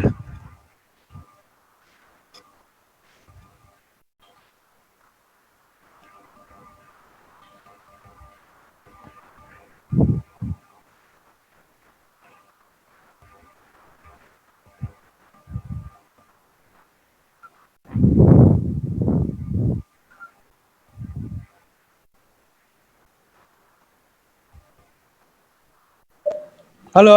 হ্যাঁ পার্থ, মাঝখানে মিউট হয়ে গেছিল। হ্যাঁ বলো। হ্যাঁ, শোনাই। যাই হোক, তো এইরকম একটা সিচুয়েশনে যদি আমরা ডিজিটাল এডুকেশনটাই হোম, গভর্নমেন্ট হোম বা এনজিও রান হোমসে যদি আমরা করতে পারি, তাহলে বাচ্চাগুলোর কিছু এডুকেশন হয়। আরেকটা জিনিস আমরা করতে পারি, আমি জানি না কোথা থেকে হতে পারে, রাইট টু এডুকেশন ফোরাম থেকে হতে পারে বা অন্য কোনো প্ল্যাটফর্ম থেকে হতে পারে, যে এক্স্যাক্টলি কত বাচ্চা, আমরা একবার উদ্যোগ নিয়েছিলাম যে কত বাচ্চা হোমে আছে এবং অ্যাভারেজ কতদিন তারা স্টে করছে এবং এই সময় তারা কি করছে। এবং যদি দেখা যায়, আমার যে দেখা, তাতে দেখা হচ্ছে যে এডুকেশন ছাড়া সব করছে। তো ওই 2-4 জন টিচার হয়তো বাইরে থেকে এনজিওরা কিছু গভর্নমেন্ট হোমে টিচার দিয়ে রেখেছে, সেই টিচাররা মাঝে মাঝে যায়, 1 ঘন্টা 2 ঘন্টা পড়ায়, তারপর তারা চলে আসে, তারপর কি হলো না হলো। আরেকটা হচ্ছে যে এই গভর্নমেন্ট হোমসে যারা স্টাফ, তারা মেনলি ওই রিক্রুটমেন্ট যেটা হয়েছিল পরে, যারা কেয়ার কিওয়ার্ড ছিল, তারা কিন্তু ওই আগে ওই হোমে ছিল, তারা আবার পরবর্তীকালে তারা স্টাফ হিসাবে জয়েন করে। তো এদের না আছে ওরিয়েন্টেশন। এবং আমরা যেটা দেখেছি যে গভর্নমেন্ট হোম এবং এনজিও রান হোমসেও মোস্ট অফ স্টাফের কিন্তু এডুকেশন বা প্রোটেকশন নিয়ে কোনো ওরিয়েন্টেশন সেইভাবে হয় না। সুতরাং আমার যদি সত্যি ন্যাশনাল এডুকেশন প্রোগ্রামে আমি যদি এটাকে রাখতে চাই, আমাদের কোথাও এসসিপিসিআর কোথাও বা সিডব্লিউসি যখন অর্ডার করে, তখন কোথাও বলে না যে please ensure that his or her education has to be done during the stay. ওইখানে থাকার সময় তার যেন এডুকেশনে কোনো ছেদ না পড়ে, অর্ডারে কোথাও লেখা থাকে না। অর্ডারে খালি লেখা থাকে তুমি রাখো আনটিল ফার্দার নোটিস। হয়তো আরেকটু বেশি বলা থাকে ওর একটা প্ল্যান করো, কবে বাড়ি পাঠাবে, কবে বাড়ি খুঁজে পাবে, কিন্তু কোথাও লেখা থাকে না যে এডুকেশন নিয়ে কি হবে বা ইয়ে হবে। মানে আমি যেহেতু সিডব্লিউসি তে দীর্ঘ 5 বছর ছিলাম, আমি তো কোনো অর্ডার, হয়তো আমার ওরিয়েন্টেশন ছিল না, আমি কোনো অর্ডারে লিখিনি যে সিডব্লিউসি তে যে education has to B ensure. তাহলে 3টে মূল কথা, যে ডিসঅ্যাডভান্টেজ গ্রুপের মধ্যে হোম সে সরকারি হোম হোক আর বেসরকারি হোম হোক, এনজিও রান হোম হোক, হয়তো একটু 19-20 তফাৎ হবে। গভর্নমেন্ট হোমসে হয়তো কর্পোরাল পানিশমেন্ট বেশি, হয়তো সেই মিশন মোড নেই, এনজিও রান হোমে মিশন মোড আছে, কর্পোরাল পানিশমেন্ট কম, কিন্তু সব জায়গায় এডুকেশনটা কিন্তু অবহেলিত। সে আমি এনজিও রান হোমসেও কাজ করেছি, সেখানে দেখেছি এডুকেশন ঠিক আছে, এডুকেশন হচ্ছে, কিন্তু তার কন্টিনিউশন অফ এডুকেশন যেটা হয়তো আজকালকার যুগে, তখনকার ডিজিটাল, আমি যখন কাজ করেছি ওটা ডিজিটাল এডুকেশন ছিল না, এখনকার দিনে হয়তো ডিজিটাল এডুকেশন বিভিন্ন এজ গ্রুপে ভাগ করে করা যেতে পারে। তো তার আগে আমাদের জানতে হবে যে আমাদের কত বাচ্চা ডিফারেন্ট হোমসে আছে, অ্যাভারেজ ডিউরিং স্টে কত এবং তারা কিভাবে থাকছে। এই ডেটাটা যদি আমরা পাই, তখন it can be, West Bengal government যখন রুলস বা ন্যাশনাল এডুকেশন পলিসি যখন ইমপ্লিমেন্ট করবে, তখন যদি আমরা তাদের বলতে পারি যে দেখো এই এখানকার সিনারিও, এখন যে কেউ লোকে যখন টাকা দেয়, সে রোটারি ক্লাব হোক, কোনো বড় কর্পোরেট সেক্টর হোক, তারা খালি ডিজিটাল এডুকেশনটা স্কুলের জন্যই ভাবে, কিন্তু আজ পর্যন্ত আমি কোথাও শুনিনি যে ডিজিটাল এডুকেশন তারা এই যে গভর্নমেন্ট রান হোম বা এনজিও রান হোমস এর জন্য তারা কোনো ইনভেস্টমেন্ট করছে। সুতরাং যদি আমরা কর্পোরেটকে বা যারা টাকা দিতে চায় তাদের যদি আমরা এই পুরো প্রসেসটার মধ্যে যদি করতে পারি এবং গভর্নমেন্টকে যদি ট্যাগ করতে পারি এর সাথে আন্ডার ন্যাশনাল এডুকেশন পলিসি, যে তাহলে আমার সুবিধা হবে। আরেকটা হচ্ছে যে বাচ্চার যে লিঙ্কেজ, এই যে 5-3-3, 5-এর পর যে কোথায় যাবে, কোন স্কুলে যাবে, সেটার কোনো লিঙ্কেজ নেই। আমি যদি একটা বাচ্চাকে, আগেকার দিনে আমরা বলতাম যে বাচ্চা যেখানে আমরা পাঠাচ্ছি বা যেখানে আমরা রিহ্যাবিলিট করছি বা রেস্টোর করছি, সেখানে এনশিওর করতে হবে যে সেখানকার লোকাল স্কুলে ভর্তি হোক। তো তার কোনো মেকানিজম আমাদের কাছে নেই যে রেস্টোর করার পর তারা যে স্কুলে যাচ্ছে, তারা হচ্ছে, সেটা কিন্তু ওই একদিন হলো, তারপর তার কোনো ট্র্যাকিং সিস্টেম আমাদের সিস্টেমের মধ্যে আজ পর্যন্ত আমরা করে উঠতে পারিনি। হয়তো কিছু কিছু এনজিও, সাথী টাথী কিছু কিছু এনজিও এটা করেছে, কিন্তু পুরোপুরি ট্র্যাকিং আমার জানা নেই যে হচ্ছে। যারা গভর্নমেন্ট হোম থেকে বা সরকারি হোম থেকে বা বেসরকারি হোম থেকে রেস্টোর হচ্ছে, আর কিছু বাচ্চা পড়ে থাকে যারা বছরের পর বছর পড়ে আছে, তাদের কিন্তু এডুকেশনটা টোটালি ডিপ্রাইভড। এবং এখানে যদি আমরা কিছু এডুকেশনের, যেহেতু আমাদের অন্য কোনো ভেতরে স্কুল তৈরি করতে পারবো না, কারণ তৈরি করলেও এটা ফিজিবল হবে না, কারণ হয়তো 5-এর দুটো বাচ্চা আছে, 8-এর দুটো বাচ্চা আছে। সুতরাং আমরা যদি এখানে ডিজিটাল এডুকেশন ইমপ্লিমেন্ট করতে পারি এবং এই বাচ্চাদের যদি আমরা ডিসঅ্যাডভান্টেজ এর মধ্যে আনতে পারি, তাহলে আমার মনে হয় যে আমরা এই বাচ্চাদের জন্য আমরা বেটার সার্ভিস দিতে পারবো। আমার এইটুকুনি বলার ছিল। Thank you. অনেক ধন্যবাদ পার্থকে। অনেকগুলো সাজেশনস আছে ওর বক্তব্যের মধ্যেও রেখেছে, যেটা সত্যি ভেবে দেখা যেতে পারে, এবং ভেবে দেখা যেতে পারে না, ভাবা উচিত বলে আমার মনে হয়। এবং বিশেষ করে যেটা বাচ্চাদের একটা ডেটা, যে কত বাচ্চা আছে, কোথায় আছে, কত বাচ্চা আছে, এবং তারা কি বয়সের এবং কি স্টেটাসে আছে, এবং তাদের এডুকেশনাল স্টেটাসটা কি স্পেশালি। তো এগুলো, এটা যদি থাকে তাহলে নিশ্চয়ই প্ল্যানিং প্রসেসে, মানে ফরওয়ার্ড লুকিং আমাদের প্ল্যানিং এ এটা একটা থাকতেই পারে, যে আমরা এটা অ্যাডভোকেসি লেভেলে নিয়ে যেতে পারি। Thank you Partha. তো আমি এবার অনুরোধ করব আশিস রয়কে, Ashis Roy from save the children. আমি একটা জিনিস জাস্ট বলতে চাই, আমরা যদি ইয়েটা একটুখানি দেখিয়ে দিই, ভিডিওটা পাওয়া গেছে তো? হ্যাঁ, আমি yes yes yes, okay, thank you. হ্যাঁ, ওটা একটু দেখে নিই আমরা।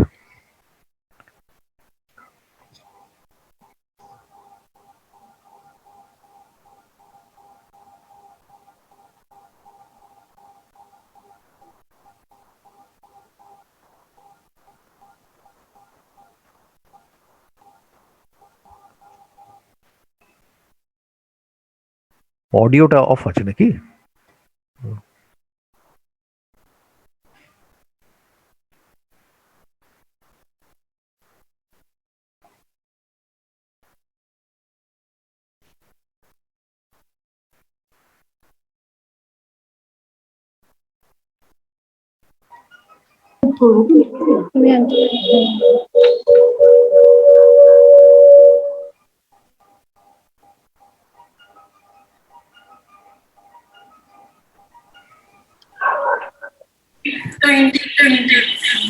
The policy does not state that line through guidance and communication for deaf children. It does not mention early identification and intervention for the children with disability. The framework for children of 0 to 3 years mentions nothing, and ECCE does not include disability department in its task force. Deaf people communicate through Indian Sign Language and speech. The technology for deaf children is absent. It should be part of early intervention and school education. We also wonder why Indian Sign Language is pushed to NIOS when there is a National Institute on Indian Sign Language. Does it mean deaf children need not study in mainstream education? Disability is good in the basket of socio-economically disadvantaged group, but it is diverse subject and needs critical thinking and professionals to meet the needs of disabled children. They are in every part of the society. Specific measures need to be taken to include and retain disabled rural children in education. Thank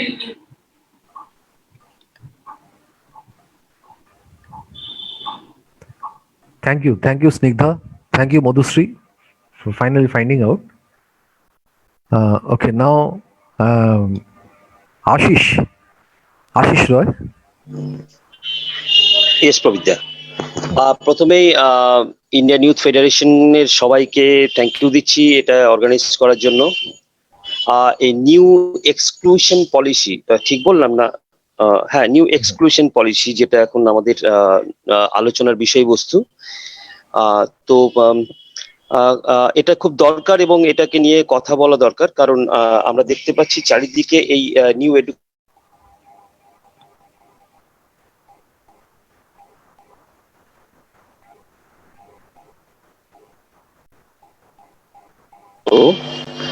তার একটা সুন্দর প্রচেষ্টা চলতে শুরু করেছে।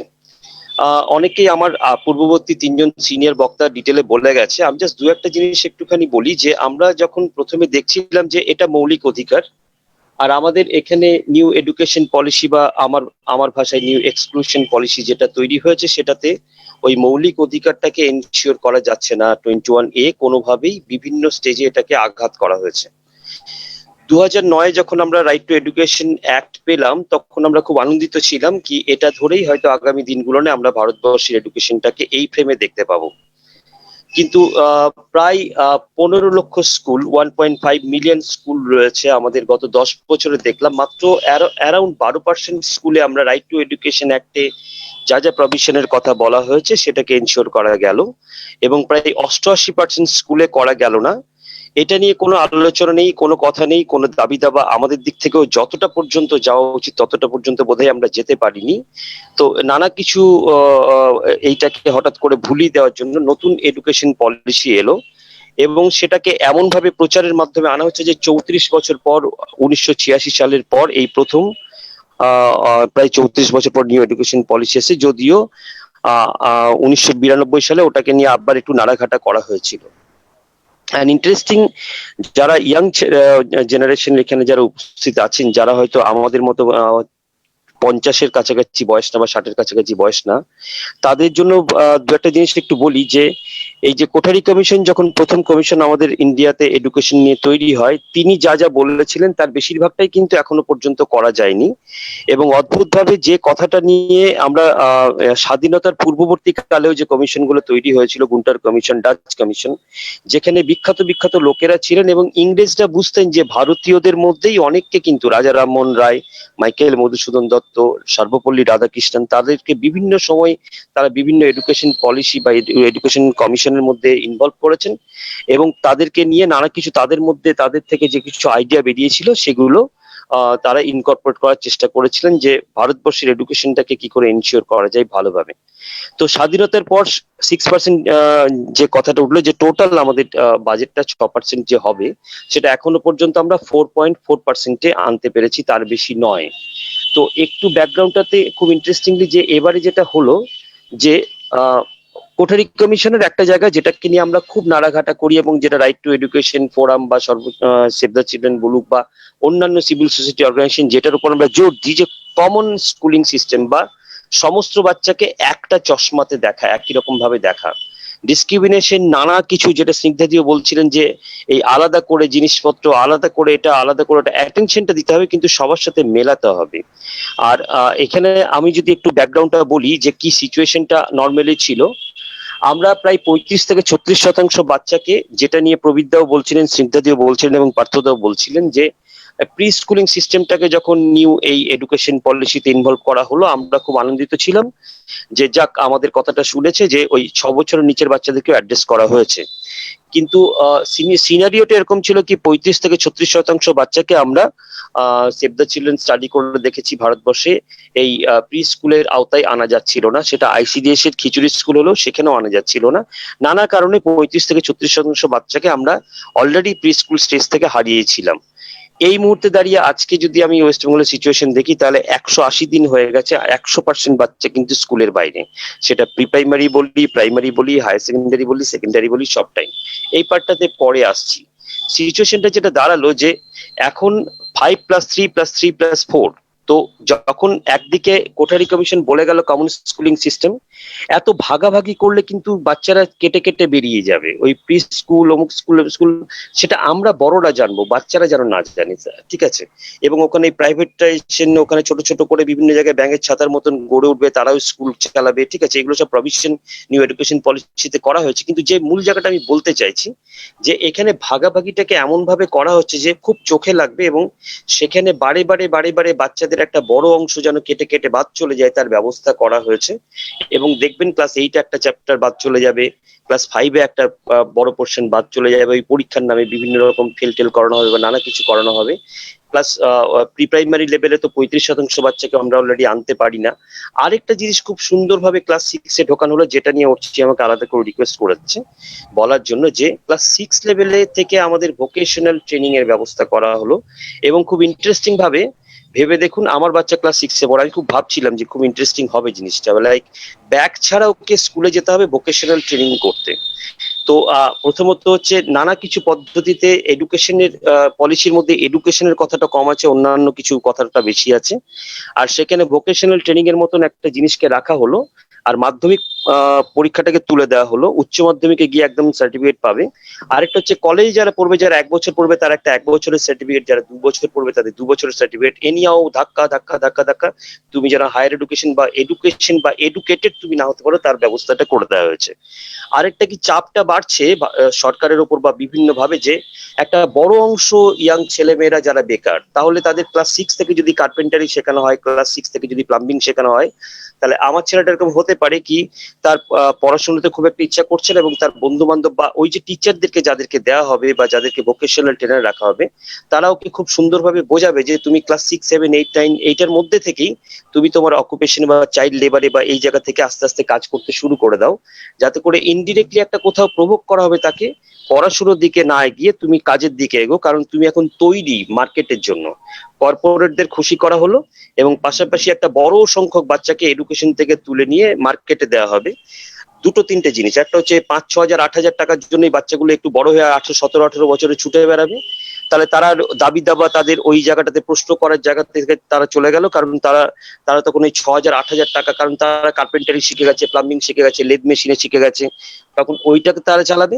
আরেকটা খুব কম সংখ্যক বাচ্চা তারা হায়ার এডুকেশনের দিকে যাবে, যেখানে তারা কন্ট্রোল এডুকেশন সিস্টেমের মধ্যে থাকবে, যেটাকে আমরা দেখলাম যে যদি রিসার্চ করতে যাই সেখানেও কিন্তু সেন্ট্রাল বলে দেবে যে কি নিয়ে রিসার্চ করছি। মানে বাঁকুড়ার মন্দির নিয়ে রিসার্চ করতে গেলে আমি যখন পারমিশন চাইবো তখন বলবে ওটা দরকার নেই, আমি যদি বলি বীরভূমের বাউল গান নিয়ে রিসার্চ করবো তখন বলবে দরকার নেই, কারণ ওখান থেকে দিল্লি গভর্নমেন্ট, দিল্লি সরকার যেটা বলে দেবে সেখান থেকেই ওই রিসার্চটাকে কন্ট্রোল করা হবে।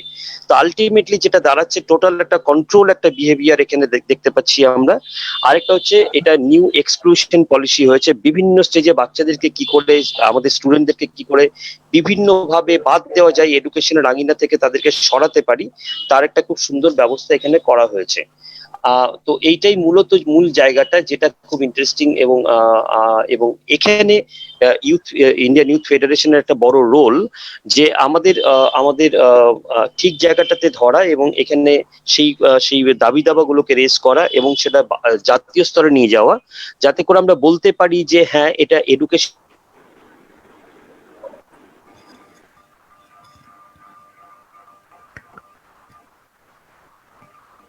আশিস, তুমি মিউট হয়ে গেছো। 10th নেই, তো রিকগনিশন পেতে গেলে তাকে ক্লাস 12 পর্যন্ত অপেক্ষা করতে হবে, তার আগে কিচ্ছু না। কিন্তু ক্লাস 6, 7, 8, 9 এর সে যদি ভোকেশনাল ট্রেনিং কমপ্লিট করতে পারে ভালো করে, তাহলে কিন্তু হয়তো সার্টিফিকেশনের ব্যবস্থা করা হবে, যাতে করে সে এডুকেটেড হলো না কিন্তু স্কিলড ম্যান পাওয়ার তৈরি হলো, এবং আগামী দিনের কর্পোরেট মার্কেটকে সে অ্যাড্রেস করতে পারবে। সরকারও খুশি, কর্পোরেটও খুশি, আমার আপনার বাড়ির ছেলেরা 7 থেকে 8 হাজার টাকা ইনকাম করতে পারবে আগামী দিনে, তারা এডুকেটেড হবে না, স্কুলের সাথে কোনো যোগাযোগ থাকবে না। এটা একটা খুব ইন্টারেস্টিং জায়গা তৈরি হচ্ছে, যার জন্য এটা নিউ এডুকেশন পলিসি নয়, এটা নিউ এক্সক্লুশন পলিসি, যাতে করে হাজার হাজার লক্ষ লক্ষ বাচ্চাকে বাদ দেওয়া যায়। আর ডেফিনেটলি এই বাদের খাতায় পড়লে, যখন এই অতি মহামারীর একটা জায়গায় আমরা পশ্চিমবাংলায় রয়েছি, আমাদের মনে হচ্ছে যেন দুটো দুর্যোগের আমরা মোকাবিলা করছি। সেভ দ্য চিলড্রেন নিজেও রেসপন্সের কাজ করছে, একটা উমফান তো রয়েছে, একসাথে কোভিডটাও রয়েছে, আরেকটা যেটা আমরা দেখতে পাচ্ছি, যেটা একটা মারাত্মক একটা এডুকেশন একটা বিপর্যয় রয়েছে। প্রায় 200 দিন হতে চলে আমাদের বাচ্চারা স্কুলের সাথে যোগাযোগ নেই। ঠিক আছে, বেশ কিছু টিচার তারা ব্যক্তিগত উদ্যোগে তারা যোগাযোগটা রাখছে, কিন্তু সিস্টেম যোগাযোগ রাখতে পারছে না বাচ্চাদের সাথে। এবং আমাদের ধারণা প্রায় 40% বাচ্চাকে আমরা ড্রপ আউট হতে দেখবো, হারাবো আমরা। এবং যে বাচ্চারা আমরা ফিরে পাবো তাদের লার্নিং গ্যাপ এতটাই হবে যে আগামী বছর, এখানে বেশ কয়েকজন টিচারও আমাদের শিক্ষা বৈঠক থেকে আছেন, তারা জানেন যে আগামী বছর এই লার্নিং গ্যাপটাকে মেকআপ দিতে আমাদের যে কি পরিমাণ অসুবিধা হতে হবে। তাই এই এডুকেশন পলিসি এবং এই অবস্থাটা আমাদেরকে খুব ভালোভাবে হেল্প করবে প্রচুর বাচ্চাকে শিক্ষার আঙিনা থেকে সরিয়ে দিতে। এবং এটার জন্য আমরা যারা সিভিল সোসাইটি অর্গানাইজেশন তাদেরকে খুব তৈরি থাকতে হবে, সতর্ক থাকতে হবে যেন এইটা কিছুতেই না হয়, এবং আগামী দিনে এটা চ্যালেঞ্জটাকে আমাদের খুব ভালোভাবে মোকাবিলা করতে হবে। থ্যাংক ইউ ইউথ ফেডারেশন এরকম ধরনের একটা আলোচনার সভা আমাকে ইনভাইট করার জন্য। Thank you. Over to Pabitra.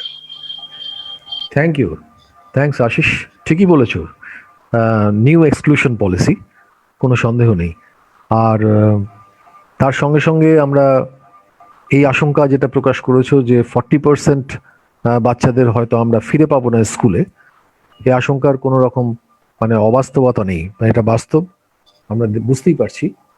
তো নিশ্চয়ই আমাদের কাজ করতে হবে আগামী দিনে আরো। আমাদেরও আসলে খুব কিছু মানে খুব হিসেব করে কাজ করা দরকার, কেননা আবহাওয়াটা পরিবেশটা সম্পূর্ণ প্রতিকূল। এই প্রতিকূলতাটা আমাদের বুঝতে হবে এবং বুঝে আমাদের একদম ওই বোধহয় অনলাইন মিটিং ঠিক আছে, কিন্তু আমার মনে হয় কিছু অ্যাকশনস একদম ফিজিক্যাল লেভেলে একদম বাস্তব জায়গায় দাঁড়িয়ে কিছু অ্যাকশনস দরকার, যাতে করে এই এক্সক্লুশনকে ঠেকানো যায়, নয়তো ঠেকানো মুশকিল হবে। Okay, thank you very much Ashish. আমি আমাদের শেষ বক্তা আজকের তুলিকাকে অনুরোধ করব আসতে। তুলিকা আছো? হ্যাঁ আছি। তুলিকা, প্রথমেই সকলকে নমস্কার, আর ইউথ ফেডারেশনকে ধন্যবাদ এই আলোচনার আয়োজনটা করার জন্য এবং ডিসেবিলিটিকে ইনক্লুড করার জন্য। এবং আমরা দুজন বক্তা ডিসেবিলিটির থেকে রয়েছি, আর শ্রীতা অনেকটাই বলে দিয়েছে, প্রায় সবটাই বলা যায়। আর যেহেতু সহমত এবং একসাথে কাজ করা এবং একই রকম ভাবনা, তাই জন্য ভাবনাগুলো বা প্রশ্নগুলো একই ধরনের। আমি যেহেতু স্নিগ্ধাটা শুনেছি, সুতরাং আমি চেষ্টা করছি একই কথা যাতে রিপিট হয় না, তবে লিঙ্ক তো হবেই কিছু কিছু। প্রথমেই বলে নেওয়া দরকার, শোনা যাচ্ছে তো প্রবীরদা? একদম শোনা যাচ্ছে। হ্যাঁ, প্লিজ ক্যারি অন। প্রথমেই বলে নেওয়া দরকার যে অনেক ভালো ভালো কথা আছে।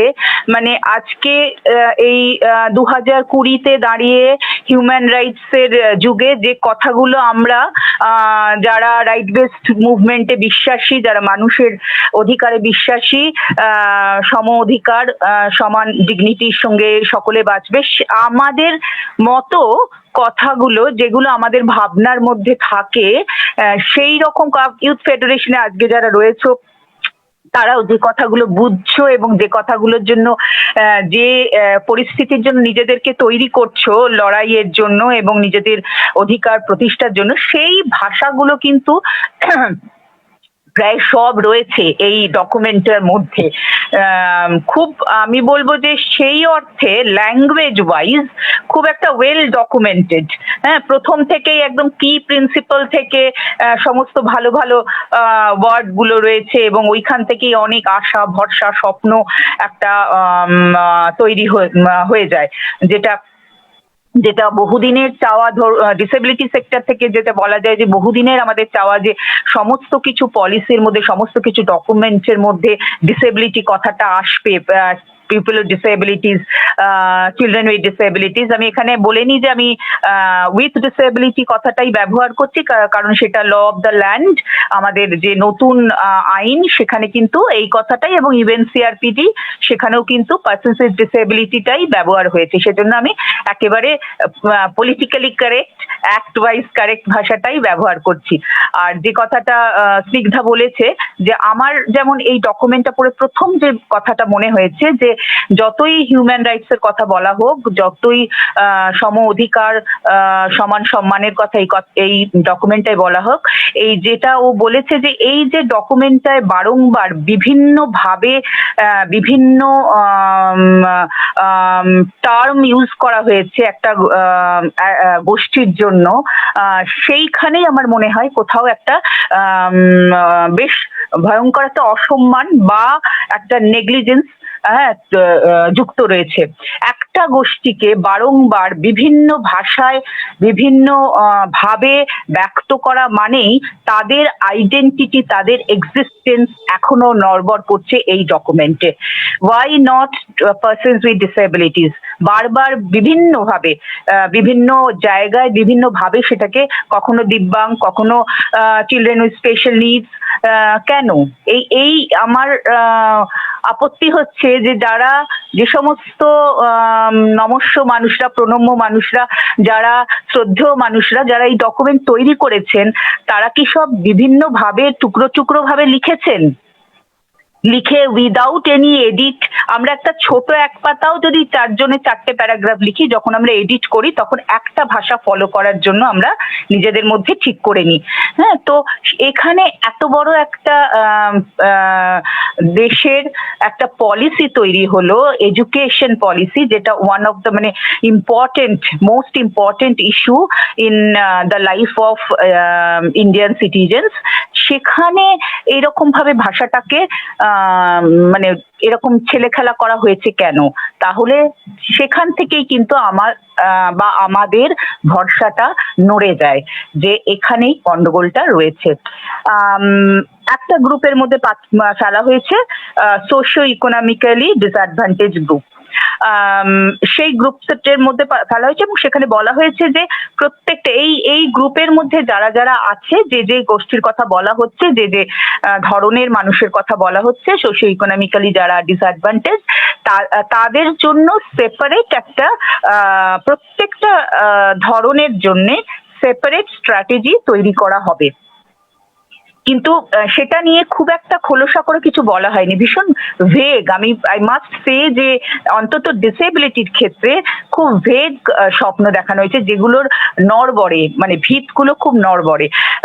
বহুদিন ধরে আমরা এইটা নিয়ে আলোচনা করেছি যে একেবারে ছোটবেলা থেকে কিভাবে আর্লি আইডেন্টিফিকেশন হবে, আর্লি ইন্টারভেনশন হবে, যেটা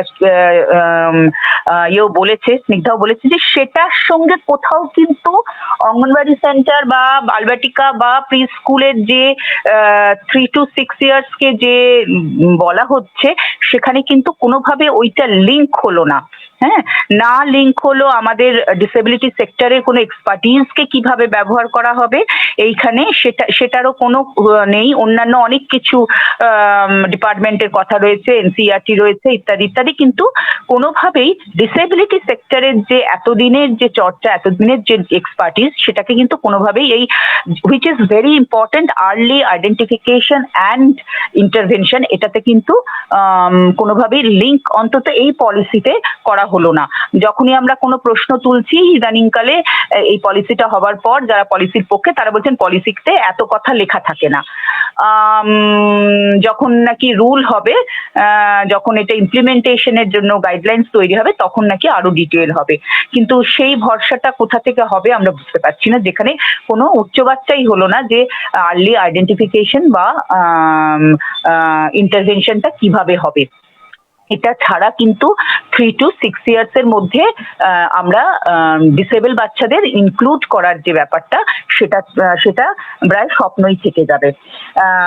বলা হয়েছে যে এই যে স্ট্র্যাটেজি গুলো হবে, সেখানে স্কুল এডুকেশনের যে গ্যাপটা আছে, সেই গ্যাপটাকে মিনিমাইজ করার জন্য একটা চেষ্টা করা হবে। এবং এখানে খুব গুছিয়ে একটা সুন্দর একটা স্টেপ বাই স্টেপ করে universal access too early childhood care and education, এইটার কথাটা বলা হয়েছে, ইসিসিই এর কথা। এবং সেখানেই এই গ্যাপস গুলো, প্রথমেই আমাদের এই গ্যাপস গুলো চোখে পড়ে।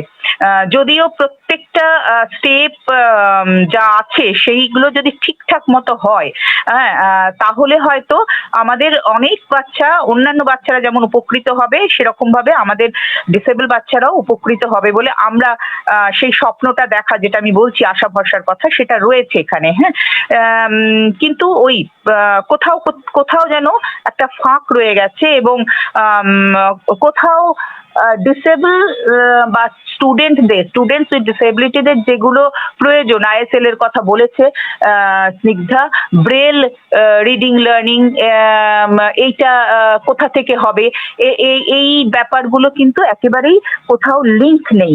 হ্যাঁ, স্পেশাল এডুকেশনের কথা খুব হালকা করে বেরিয়ে গেছে, এবং স্পেশাল এডুকেটর হবার একটা কথা আছে যে টিচার্সরা যারা ইন সার্ভিস বা প্রি সার্ভিসে যারা সার্টিফিকেট কোর্স করবেন তারা স্পেশাল এডুকেটর হবার একটা সুযোগ থাকছে। বলা হয়েছে যে অ্যাসিস্টিভ ডিভাইসেস, আমরা যদি দেখি যে যেখানে স্পেশাল নিডস নিয়ে বলা হচ্ছে আমাদের যে কিভাবে এটা হবে, সেখানেও কিন্তু বেশ ভাষা একটা ব্যাপার রয়েছে। আমার যেটা মনে হয়েছে যে ইস্যুস গুলো সব এসছে, কিন্তু সেটা খুব একটা পরিষ্কার, যারাই করে থাকুক এই কাজটা উইথ ডিউ রেসপেক্ট, সেখানে কিন্তু খুব পরিষ্কার করে তাদের কি ধারণা ছিল না, নাকি সেরকম ভাবে ডিসেবিলিটি সেক্টরের যারা এক্সপার্ট ছিলেন তাদের সাথে খুব ভালো করে কনসাল্ট করা হলো না। হ্যাঁ, সেখানেও একটা গ্যাপস রয়েছে। যেখানে support children with special needs রয়েছে, সেখানে রেগুলার স্কুলিং এর একটা কথা রয়েছে, যে সেখানে যেটা আমাদের একটু চমকে দেয়, ইন্টিগ্রেটেড কথাটা প্রায় বলতে পারি 2002-3-4 ওরকম সময় থেকে কিন্তু ইন্টিগ্রেটেড কথাটা আমরা বর্জন করেছি। ইন্টিগ্রেটেড আর ইনক্লুশন, এই দুটোর মধ্যে যে পার্থক্য আমি টক করে বলিনি, হয়তো সকলে জানেন, তাহলেও আমি একবার জাস্ট মনে করিয়ে দিই ইন্টিগ্রেটেড কথাটাই আমাদের কিসের আপত্তি। ইন্টিগ্রেটেড কথাটা হচ্ছে যে সেটআপটা যেমন আছে তেমনই থাকছে, যাকে ইন্টিগ্রেট করা হচ্ছে তাকে ওই সেটআপের মধ্যে ঢুকিয়ে দেওয়া হচ্ছে, মানে একটা ওর মধ্যে তাকে ম্যানেজ করে থেকে যেতে হবে, সেটা হচ্ছে ইন্টিগ্রেশন। আর ইনক্লুশন যেটা বলে যে ওই সেটআপটাই পরিবর্তন হবে এই মানুষটার জন্য, স্পেস তৈরি করার জন্য, এই মানুষটাকে ইনক্লুড করার জন্য। হ্যাঁ, তো এটা হচ্ছে যে যদি আমাদের স্টুডেন্টস উইথ ডিসেবিলিটি আর চিলড্রেন উইথ ডিসেবিলিটিজ এর কথা আমরা বলি, প্রতিবন্ধকতা যুক্ত ছেলেমেয়েরা, তারা যেমন এই এডুকেশন সিস্টেমে ইনক্লুডেড হবার জন্য চেষ্টা করবে, সেরকম সিস্টেম উইল চেঞ্জ, সিস্টেমটাও নিজেকে পরিবর্তন করবে। এবং যেটা আমরা বারবার বলি এবং যেটা এই ডকুমেন্টে কোথাও নেই, তার আভাস মাত্র নেই, high quality, high safe, protective infrastructure, এরকম ধরনের ভাষা আছে, কিন্তু ব্যারিয়ার ফ্রি এই কথাটা একেবারে নেই, রিজনেবল অ্যাকোমোডেশন এই কথাটা একেবারে নেই। যে অ্যাক্সেসিবিলিটির, যে ডিসেবিলিটি ছাড়া অ্যাক্সেসিবিলিটির যেন একটা সংজ্ঞা তৈরি হয়েছে এই ডকুমেন্টে, এবং সেখানেই আমাদের প্রশ্ন এবং সেখানে আমাদের সন্দেহ তৈরি হয় যে কিভাবে এই ডকুমেন্টটা ভেরি ওয়েল মানে ল্যাঙ্গুয়েজ একটা দিয়ে যে ডকুমেন্টটা হলো, সেটা কিভাবে সময় সীমার মধ্যে প্রতিবন্ধকতা যুক্ত ছেলে মেয়েদেরকে ইনক্লুড করবে। মডিউলস এর কথা বলা হয়েছে, হাই কোয়ালিটি মডিউলস, আমরা বলবো যে ISL এর ব্যাপারে যেটা বলা হয়েছে, এবং হাই কোয়ালিটি এই কথাটা বারংবার বলা হয়েছে, কিন্তু যখন ডিসেবিলিটি নিয়েও হচ্ছে তখনও কিন্তু ডিসেবল ফ্রেন্ডলি এই ধরনের ভাষাগুলো নেই। এই ধরনের ভাষাগুলো শুধুই ভাষা না, এই ধরনের ভাষাগুলো হচ্ছে একটা কনসেপ্ট, একটা ধারণা। সেই ধারণা থেকে এই ডকুমেন্টটা কোথাও দূরে চলে গেছে। এই ধারণাগুলো যদি, এই ভাষাগুলো যদি এই ডকুমেন্টে না থাকে, তাহলে কিন্তু মুশকিল হবে বলে আমাদের একটা ভয় বলতে পারেন, যে আমরা মনে করছি যে এই ভাষাগুলো না থাকাতে হয়তো আমরা কোথাও এগুলো মিস করে যাব। তো এই ভয়গুলো, যেগুলো আমাদের ডিসেবিলিটির সেক্টরের মধ্যে আমরা বারংবার এতদিনের কাজে দিয়ে, এতদিনের ধরুন UNCRPD বলুন বা 2016, হ্যাঁ বাই দ্য ওয়ে আমাদের যেটা মনে হয় যে 2016 আমাদের যে আইনটা, সেটাকেও ঠিকমতো বোধহয় দেখে নেওয়া হয়নি। RTA একটা নিয়ে যেমন আমাদের অনেকেরই মনে হচ্ছে যে প্রায় সকলেরই মনে হয় যে রাইট টু এডুকেশন একটা এই ডকুমেন্টের মধ্যে কোথাও যেন তেমন ভাবে এলো না, এবং কোথাও অ্যামেন্ড হবে কিনা বুঝতে পারছি না আমরা। হ্যাঁ, এটা যেন একটা মানে সেপারেট আর কি, হ্যাঁ, একটা আলাদা করে একটা তৈরি হলো ব্যাপারটা। এত এই এডুকেশন পলিসিটা, এই পলিসিটা করার সময় UNCRPD কি একবারও দেখা হলো না? যখন যদি ডিসেবিলিটি ইনক্লুডই করতে হলো তাহলে UNCRPD কি দেখা হলো না? 2016-এর যে আইনটা এই সরকার, সেন্ট্রাল গভর্নমেন্ট এই সরকারই পাস করলো, সেই আইনটা কি একবারও কনসিডার করা হলো না? 21 ধরনের ডিসেবিলিটির কথা কোথাও নেই। 21 ধরনের ডিসেবিলিটি ইনক্লুড করতে হলে আরেকটু ভাবনা চিন্তার দরকার ছিল, আরেকটু ভাষাগত দিকগুলো আরেকটু ভেবেচিন্তে হয়তো ডকুমেন্টটা তৈরি করার ব্যাপার ছিল, যেগুলো আমাদের বারবার এটা পড়তে গিয়ে বারবার এই প্রশ্নগুলো আমাদের কাছে উঠে আসছে। যেহেতু স্নিগ্ধা প্রায় অনেকটাই মানে প্রায় সবটাই কভার করেছে, আমি বলবো যে ভোকেশনাল এডুকেশন যেখানে বলা হচ্ছে, অল্টারনেটিভ স্কুলের কথা বলা হচ্ছে, অনলাইন আর ডিজিটাল এডুকেশনের কথা বলেছে, এই সবগুলো জিনিসই কিন্তু আর সকলের মতো students with disability, young adults with disabilities এদের জন্য ভীষণভাবে কার্যকরী। এবং সত্যি কথা বলতে অন্যান্য বাচ্চারাও যেমন খুব বেশি দূর অনেকেই পড়াশোনা করতে পারে না, সেরকম আমাদের ডিসেবিলিটি সিভিয়ারিটি অনুযায়ী কিন্তু অনেকেই সুযোগ, শুধু সিভিয়ারিটি বলবো না, সুযোগ, পভার্টি, হ্যাঁ, বিভিন্ন ফ্যাক্টর গুলো যুক্ত হয়ে অনেকেই কিন্তু মেইন স্ট্রিম এডুকেশনে অনেক দূর পড়াশোনা করে এস্টাবলিশ হতে পারে না। ফলে এখানে যা যা কথা বলা হচ্ছে সেগুলো আমাদের ডিসেবল ছেলেমেয়েদের জন্য খুব অ্যাপ্রোপ্রিয়েট, কিন্তু ওই একই কথা যে আমরা বুঝতে পারছি না যে কিভাবে অনলাইন অ্যান্ড ডিজিটাল এডুকেশন সত্যি আমাদের স্টুডেন্টস উইথ ডিসেবিলিটির জন্য ভীষণ উপকারী হতে পারে। বেশি অনেকেই আছে মোবিলিটি ডিফিকাল্টির জন্য হয়তো স্কুল এডুকেশনের পরে তাদের বাইরে গিয়ে নানা রকম প্রতিবন্ধকতার কারণে, শুধু তার নয় পরিবেশের প্রতিবন্ধকতার কারণে তারা যেতে পারবে না, সেখানে কিন্তু ভীষণ ইম্পর্টেন্ট এগুলো। কিন্তু adult education, life long learning, এই প্রত্যেকটা জিনিস আর 5টা বাচ্চার মতো, আর 5টা ইয়াং অ্যাডাল্টসের মতো ডিসেবিলিটি সেক্টরের কাছেও ভীষণই একটা কাম্য এবং প্রয়োজনীয় জিনিস। কিন্তু বারবারই আমাদের মনে হচ্ছে যে এইটা কিভাবে ইমপ্লিমেন্টেড হবে, কিভাবে সত্যি সত্যি এটা আমাদের ছেলে মেয়েদের কাজে আসবে এবং তাদের একটা আমরা বেটার টুমরো দেখাতে পারবো বা বেটার টুমরোতে নিয়ে যেতে পারবো, এটা এই সম্পর্কে আমাদের সন্দেহ রয়েই গেল যতক্ষণ না এই ডকুমেন্টটা নিয়ে আরো কাজ হবে, রুলস বলুন, গাইডলাইন্স বলুন বা ইমপ্লিমেন্টেশন শুরু হবে, ততক্ষণ কিন্তু আমাদের ডিসেবিলিটি সেক্টর থেকে আমাদের আর অন্যান্য ছেলে মেয়েদের জন্য যেমন প্রশ্ন উঠছে, সেরকম ডিসেবল ছেলে মেয়েদের জন্য কিন্তু এই ডকুমেন্টটা যথেষ্ট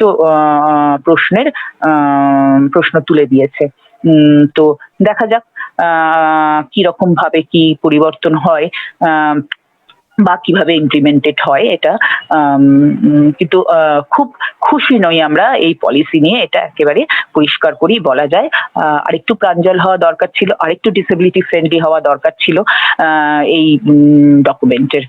আজ UNCRPDর পরে আমাদের দেশের 2016 আইনের পরে একটা এডুকেশন পলিসি হচ্ছে, সেখানেও এত ভেগ, এত ভাষা ইনক্লুশনের কথা থাকলে সেটা কাম্য নয়। ধন্যবাদ। Thank you Tulika, thank you very much. আমি সমস্ত বক্তাদেরকেই ধন্যবাদ জানাচ্ছি for their very important contributions in today's meeting, এবং আই এম শিওর যে IYF will definitely take this issues forward, and also it will be reflected in the national webinar যখন হবে। So national webinar এ আমরা সেটা শুনতে পাবো, দেখতে পাবো, and then when the ultimately এটা যখন compiled হবে, published হবে, তখন সেখানেও এই বিষয়গুলো highlighted হবে definitely. So thanks to every speakers. Now আমি যেটা বলতে চাই যে definitely আজকের এই কন্ডিশনে ইউথ, আজকে ইন্ডিয়ান ইউথ ফেডারেশন এই ওয়েবিনারে অর্গানাইজ করেছেন, এবং ইউথদের কি করণীয় এখন। তো আমার মনে হয় যে আমরা যেই সময় বসে কথা বলছি তখনই আমি দেখতে পাচ্ছি একটা আপনারা জানেন সবাই যে প্র্যাকটিক্যালি যে আমরা যারা কাজ করছি, আমরা যারা সিভিল সোসাইটির লোকজন, যারা অ্যাক্টিভিস্ট বা অ্যাক্টিভিজম করি, বা অ্যাজ এ সোশ্যাল ওয়ার্কার গ্রাম বা বিভিন্ন অঞ্চলে বা একদম গ্রাসরুটে গিয়ে গ্রাসরুট ডেমোক্রেসি তাকে আরো স্ট্রেংথেনিং করা কিভাবে করা যায় সেগুলো কাজ করি। সেই সময়তে আমরা জানি যে লোকসভা এবং রাজ্যসভায় যে অ্যামেন্ডমেন্টটা পাস হয়ে গেল এফসিআর এ সংক্রান্ত ব্যাপারে, এফসিআর অ্যামেন্ডমেন্ট পাস হয়েছে, সেটা অত্যন্ত দুর্ভাগ্যজনক। এবং এটা এতটাই দুর্ভাগ্যজনক যে এই এন্টায়ার গ্রাসরুট ডেমোক্রেসির যত এফার্টস সবগুলোকে প্রায় ডিসম্যান্টেল করে দেওয়ার মতো একটা প্রয়াস। এটা অত্যন্ত দুর্ভাগ্যের বিষয়। আমাদের এটা নিয়ে সত্যি এটা একটা দুশ্চিন্তার জায়গা। আমরা যখন আজকে সারাক্ষণ আলোচনা করলাম এনইপি নিয়ে, এনইপির গ্যাপস নাকি এটা ইন্টেন্ডেড গ্যাপস, যেরকম ভাবে আশিস বলল যে নিউ এক্সক্লুশন পলিসি, তো আমার মনে হয় সেটাই যে সম্ভবত এটা ইন্টেন্ডেড গ্যাপস। যদি এটা ইফ ইট ইজ ইন্টেন্ডেড, তাহলে তো কোথাও না কোথাও আমাদের প্রত্যেকেরই একটা রোল থাকে যে এডুকেশনটা তো মানে যেখানে এটা এফেক্টেড হচ্ছে, যে সমস্ত বাচ্চাদের কথা আমরা বলছি তারা তো সেই সুদূর গ্রামাঞ্চলে এবং বিভিন্ন অনগ্রসর এলাকাতে তারা আছে, তাদের সবার স্কুল আজকে বন্ধ। এই যে 40% অফ দ্য চিলড্রেন যারা ড্রপ আউট করে যাবে এরকম একটা আশঙ্কা প্রকাশ আমরা করছি, তার পেছনে বহু কারণ আছে, কেননা তারা পড়াশোনা থেকে বঞ্চিত। কিন্তু যখন আমরা এই পড়াশোনা থেকে বঞ্চিত কথাটা বলছি, তখন কিন্তু তারা সুরক্ষা থেকেও বঞ্চিত, তাদের বিভিন্ন রকম ভাবে সুরক্ষা বিঘ্নিত হচ্ছে। এবং সেটা চাইল্ড ম্যারেজই হোক, বা চাইল্ড ওয়ার্কই হোক, বা সেটা চাইল্ড ট্রাফিকিং হোক, বা সেক্সুয়াল অ্যাবিউজ হোক, বা বিভিন্ন রকম মেন্টাল অ্যাবিউজ হোক, বিভিন্নভাবে তাদের অধিকার লঙ্ঘিত হচ্ছে। এখন এই অধিকার লঙ্ঘনগুলো ঘটছে কিন্তু একদম তৃণমূল স্তরে, যেখানে তারা আছেন, যেখানে তারা বসবাস করেন সেইখানে, আমাদের এখানে নয়, আমাদের এখানে এই মিটিং রুমে নয়। তো খুব স্বাভাবিক কারণেই সেখানে লাস্ট পয়েন্ট অফ ডেমোক্রেসির শেষ পয়েন্ট, লাস্ট যে ল্যাম্পপোস্ট, সেটাও কিন্তু সেখানেই অবস্থিত, যেমন স্কুল, আইসিডিএস বা স্বাস্থ্য কেন্দ্র, কিংবা গ্রাম পঞ্চায়েতের অফিস, কিংবা ব্লক ডেভেলপমেন্টের অফিস ইত্যাদি, এগুলো কিন্তু সেখানেই অবস্থিত। বাকি তার ওপর তলার যত স্টেক হোল্ডার্স আছেন তাদের অফিস মোটামুটি অচল, মানে সেগুলো প্রায় নন ফাংশনাল অবস্থায় রয়েছে। তো সেখানে আমরা আমাদের এই সমস্ত ওয়েবিনার থেকে পাওয়া সংক্রান্ত জিনিসগুলো পাঠাচ্ছি, কিন্তু কোনো জবাব পাচ্ছি না। প্রশ্ন বহু আছে, কিন্তু উত্তর কে দেবে জানি না। তাই আমার মনে হয় আমাদের সমস্ত প্রশ্ন যেখান থেকে উৎসারিত হওয়া দরকার, সেই একদম মাঠে গিয়ে কাজ করা দরকার, সেখানে প্রশ্ন উৎসারিত হোক। প্রশ্নকর্তা যারা, তারা আমরা নয়, তারাই প্রশ্নকর্তা হোক, আমরা তাদের সঙ্গে থাকি। এবং বিভিন্ন দরজায় কড়ানাড়ি, যে কবে খুলবে স্কুল, কবে খুলবে স্বাস্থ্যকেন্দ্র, কবে খুলবে হোম যেখানে বাচ্চাদের সুরক্ষা নিশ্চিত হবে, কবে সিডব্লিউসি কাজ করবে, কবে চাইল্ড লাইন ঠিক মতো কাজ করবে, এই সমস্ত বিষয়গুলো আমাদের গ্রাসরুটে গিয়ে দেখা দরকার। তাই গ্রাসরুট ডেমোক্রেসির কাজটা বোধহয় আজকে বিশেষভাবে দরকার। কিন্তু একই সঙ্গে আমাদের উপরে খাড়াও নেমে এসছে এফসিআর এ, ভায়া এফসিআর এ। তা আমাদের কাজগুলোকে মানে খণ্ডন করার চেষ্টা করা হচ্ছে, বিভিন্নভাবে থামিয়ে দেওয়ার চেষ্টা করা হচ্ছে।